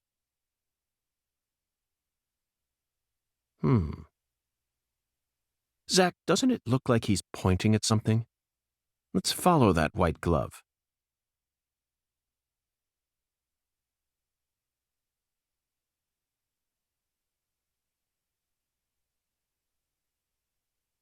Patty, that's it.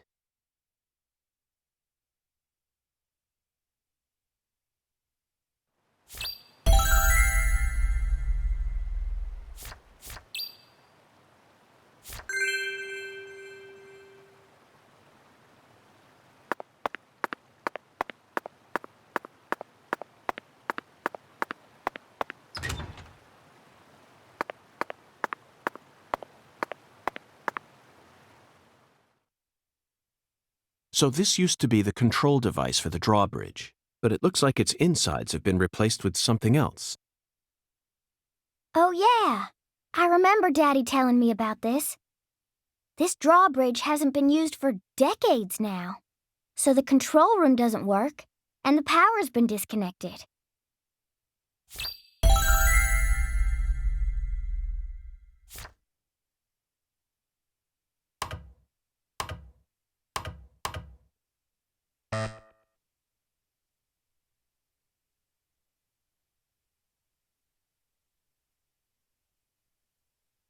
A password that requires 3 letters? Looks that way. What's this, then?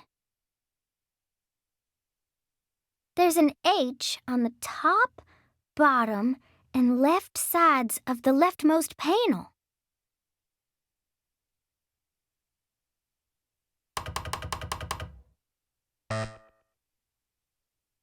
Patty, trial and error won't get us anywhere.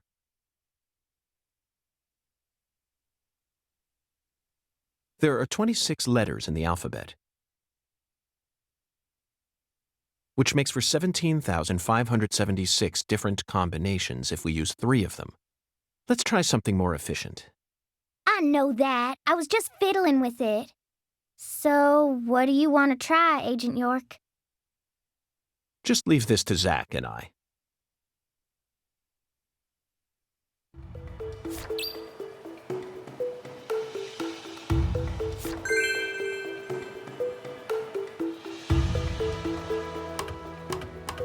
Zach, this password may look complicated at first glance, but you needn't worry. This is a chemical formula, a challenge from Professor R.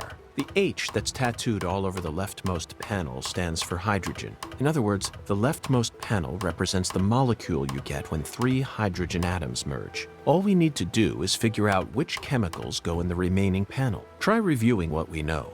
We spoke to the 17 comrades who saw the birth of New Orleans, filled the Holy Allah, then found the giant lady's finger pointing toward the entrance to the Forbidden. After we met the 17 comrades, we encountered that ominous red tree. There was sap dripping out from the red tree's trunk, wasn't there? That must have been a metaphor for wood vinegar. Then, in order to fill the Holy Allah, we went to the reservoir. The water tower represents a distillator, and the water represents coolant. Wood vinegar, distillator, and water.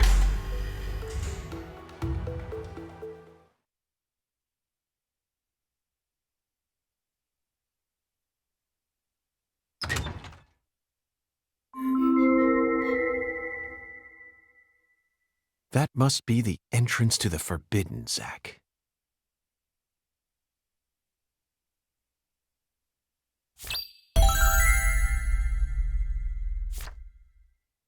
You can't touch that! Smarty pants scientist said no. Avery Smith. Drawbridge don't work no more. The machine's junk. Yup. You're right, Avery, but don't worry. I got permission to touch it. Permission? Agent York, you got permission? That's right. Permission from the President of the United States. The President? Oh, he's a smarty pants. Okay. I didn't see nothing. Yup. Won't tell no one neither.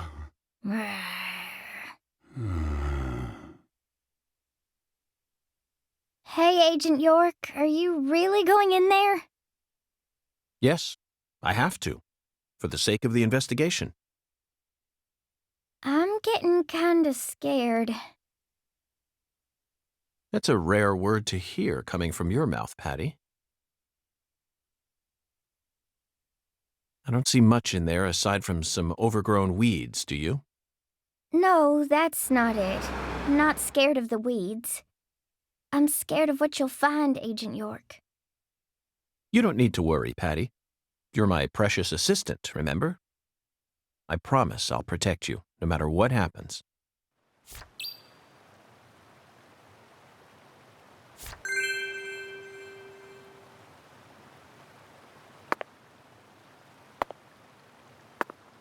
So, what other movies have you seen on that sci-fi movie channel? What? That question?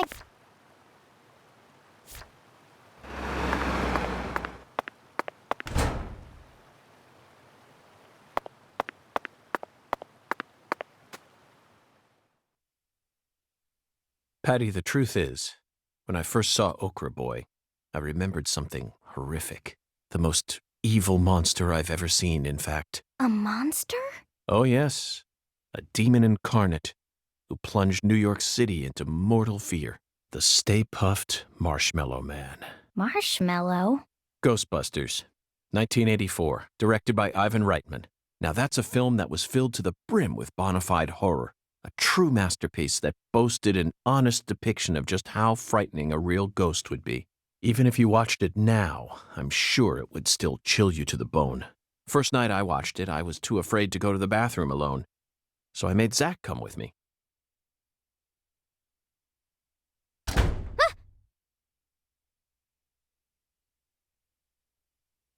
The door.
You didn't...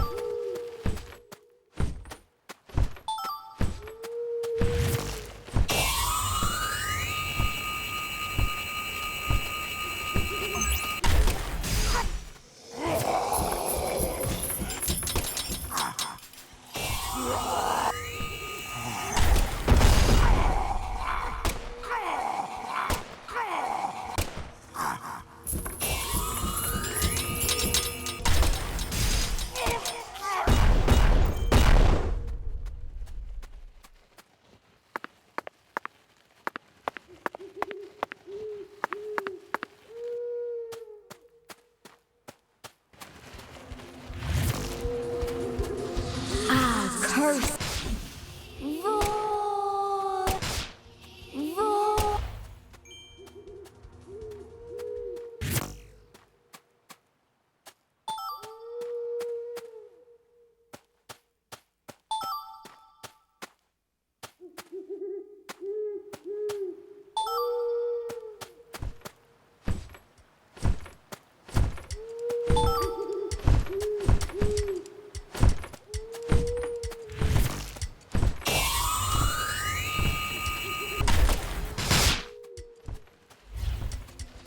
Are you in pain? Oh! Ah! Ah! Roar!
Zach, I think we found a laboratory.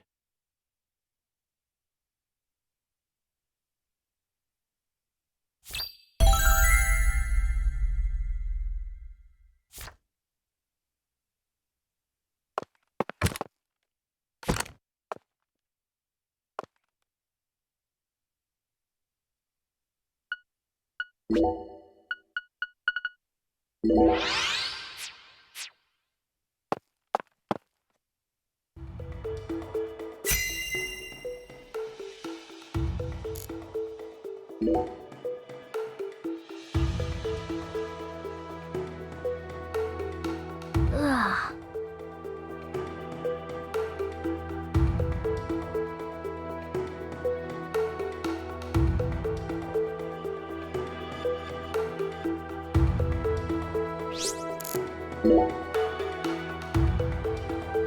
A research log? No, it looks more like a journal. Look, Zach, this belonged to Lena Doman.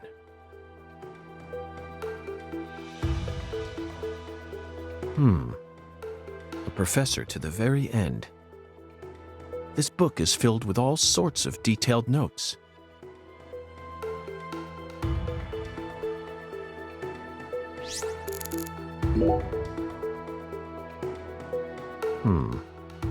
She studied abroad during school, most likely in order to get as far away from her father's prejudice as possible. Abroad, she studied chemistry and fire dynamics, then cultivated the groundwork for Sang Rouge.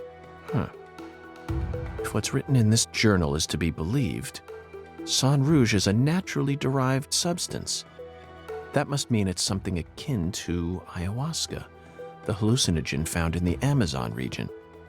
But Sang Rouge wasn't actually produced here. It appears that a special environment is necessary to summon the Red Demon.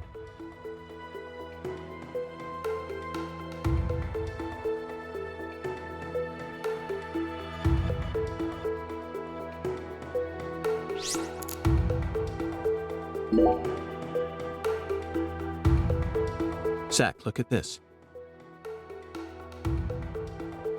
It says that when Lena was still known as Lenny, she once fell in love with a woman.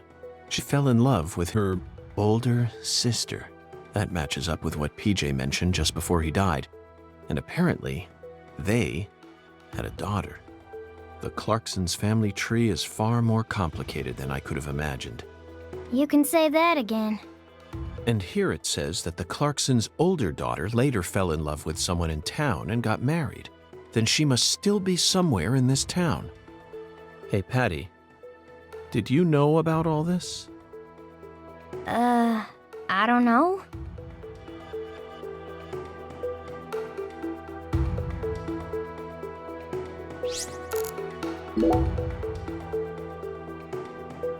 This entry is from right after she became Lena.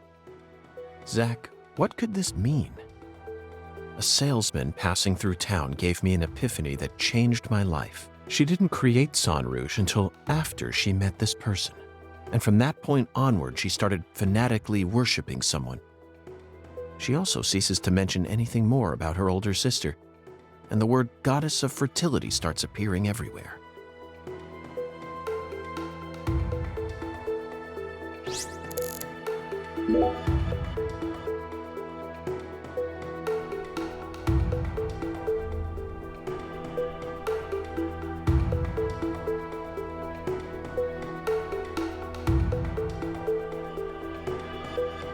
The final entry, written just before she headed to the Clarksons' house.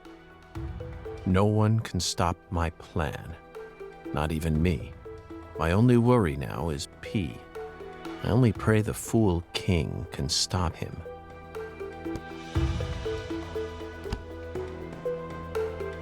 Zach, it looks like we've uncovered yet another new character.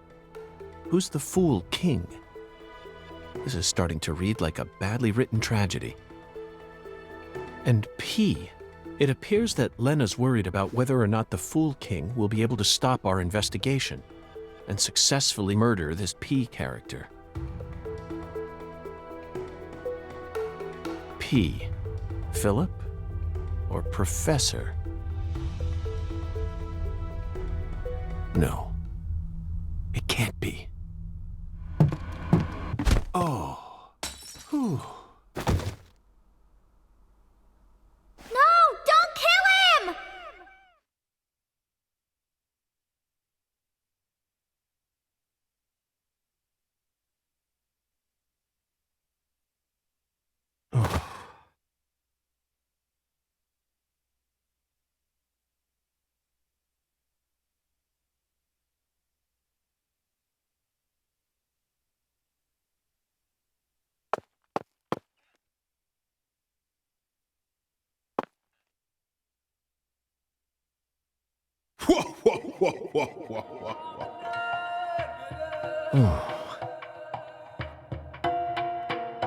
Hi there, Hoongan. Long time no see.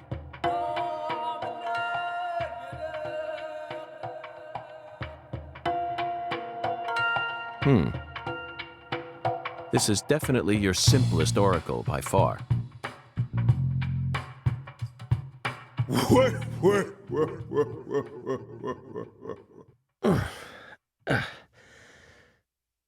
Patty.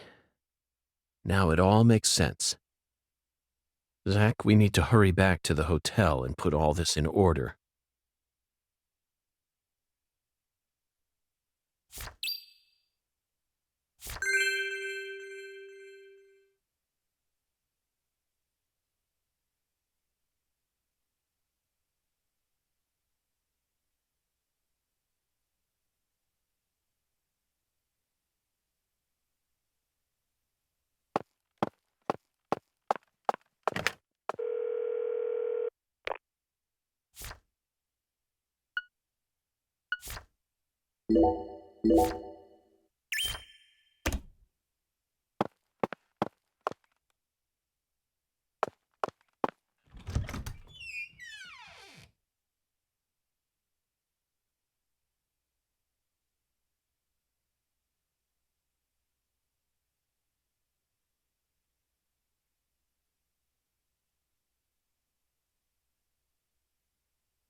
I'll show you.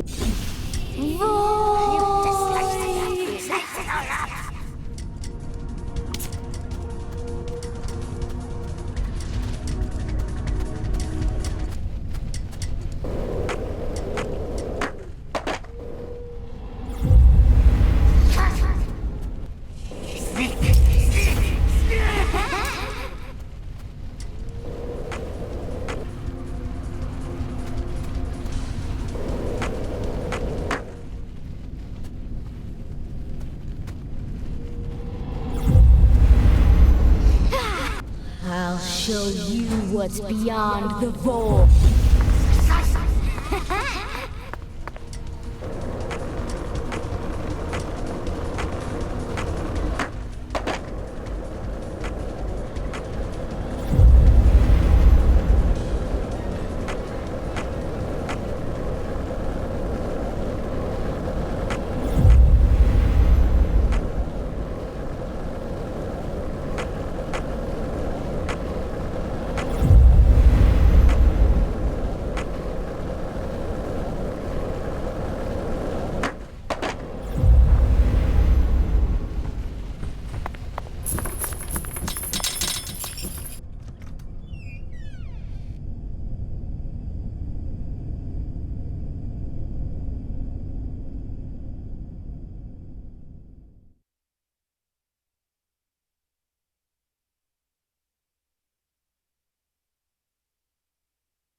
We found many new truths hidden in Lena Doman's journal, and some of them went far beyond our wildest dreams.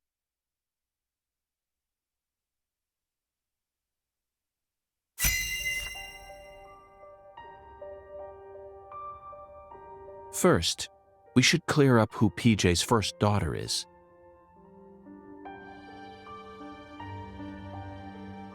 She was a complete mystery until now. But after reading Lena's journal, I became convinced of something. She still lives somewhere in this town. Lena's journal stated that this woman married someone from the same town. Did you figure it out yet, Zach? Who is PJ Clarkson's first daughter?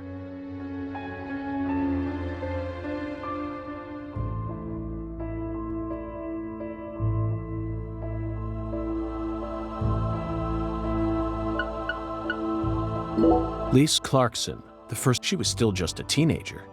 And she wasn't PJ, she was PJ's, you must know the answer by, who's PJ? Yes, Melvin's beloved wife and the most beautiful woman in town, Candy. She's PJ Clarkson's first daughter, which means that just like Galena, Candy also carries his blood. Now we know why Melvin said that Galena was a beauty who could attract a lot of attention.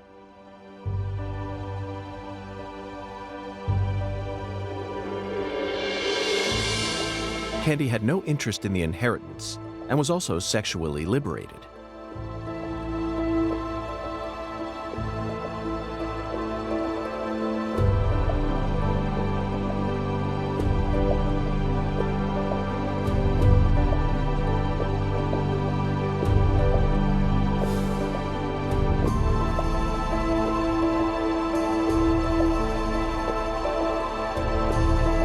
Must be why PJ ended up coddling Lena so much. Candy is supposedly sick, but she's now become a key person in our case. She must be why Melvin's gone missing. Melvin's beloved wife, Candy, committed a transgression in her past. Zach, what was it?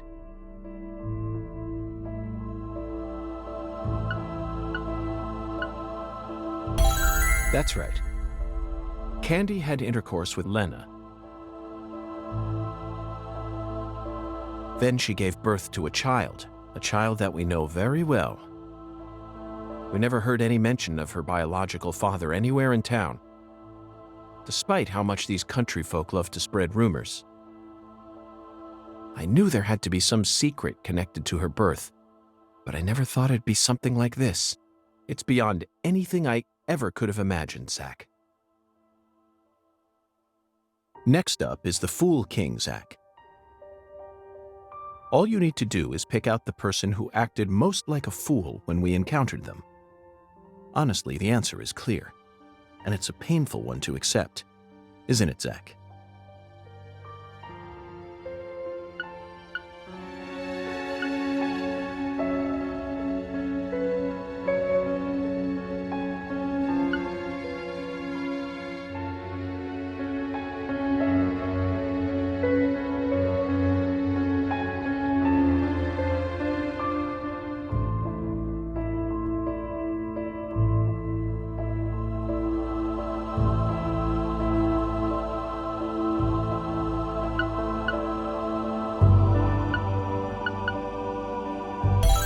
Melvin. He's got to be the Fool King. The way he's acted from the moment he located Lisa's body up to now. The way Galena was murdered, silenced without any resistance. His discord with the Clarksons. The words PJ left behind. And the engineer boot prints we saw at the discovery site. It feels like the missing puzzle pieces are all falling into place now. But why did he decide to take part in Lena's plan? According to Patricia, he seemed to be avoiding Lena. There's no way he actually could have believed that the goddess of fertility would come and save the town. Oh, so that's it, Melvin. As you nursed Candy, you too became corrupted by Sang Rouge. Drugs rob people of their judgment. They slowly but surely eat away at their users. That's most likely the reason it took Lena so long to enact her plan. I don't know what to say, Zach. This is absolutely unbearable. Lena fell in love with her older sister Candy, and the two of them had intercourse. But afterwards, Lena realized that there was a disparity between her body and her mind, and descended into suffering. Finally, Lena left home and decided to live on as Professor R. Meanwhile, Candy fell in love with Melvin, which led to her leaving home as well. I could only guess that Lena and Candy's relationship continued after they left home. Then, their strange love transformed into something else that bound them together in a powerful new way. Lena must have periodically delivered Sang Rouge to Candy as offerings to the goddess of fertility. It's hard to keep going with this, Zach. You know where it's all leading, don't you?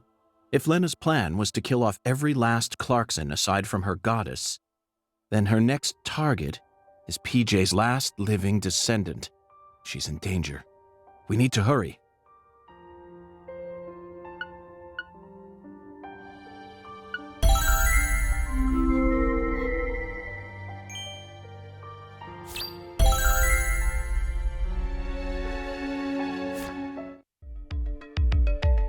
Zach, the climax is upon us. Whoever hit me in that control room sure wasn't holding back. The blow was so devastating that I passed out instantly. There aren't many people who could do that. They hit me right in my head, so my memories are fuzzy. Not my finest hour, to say the least. Now, what should we do next? First, we're going to need to refresh ourselves a little. Sunbathing, Zach. Let's go bask in some liquid sunshine that's just as hot as the sun out there.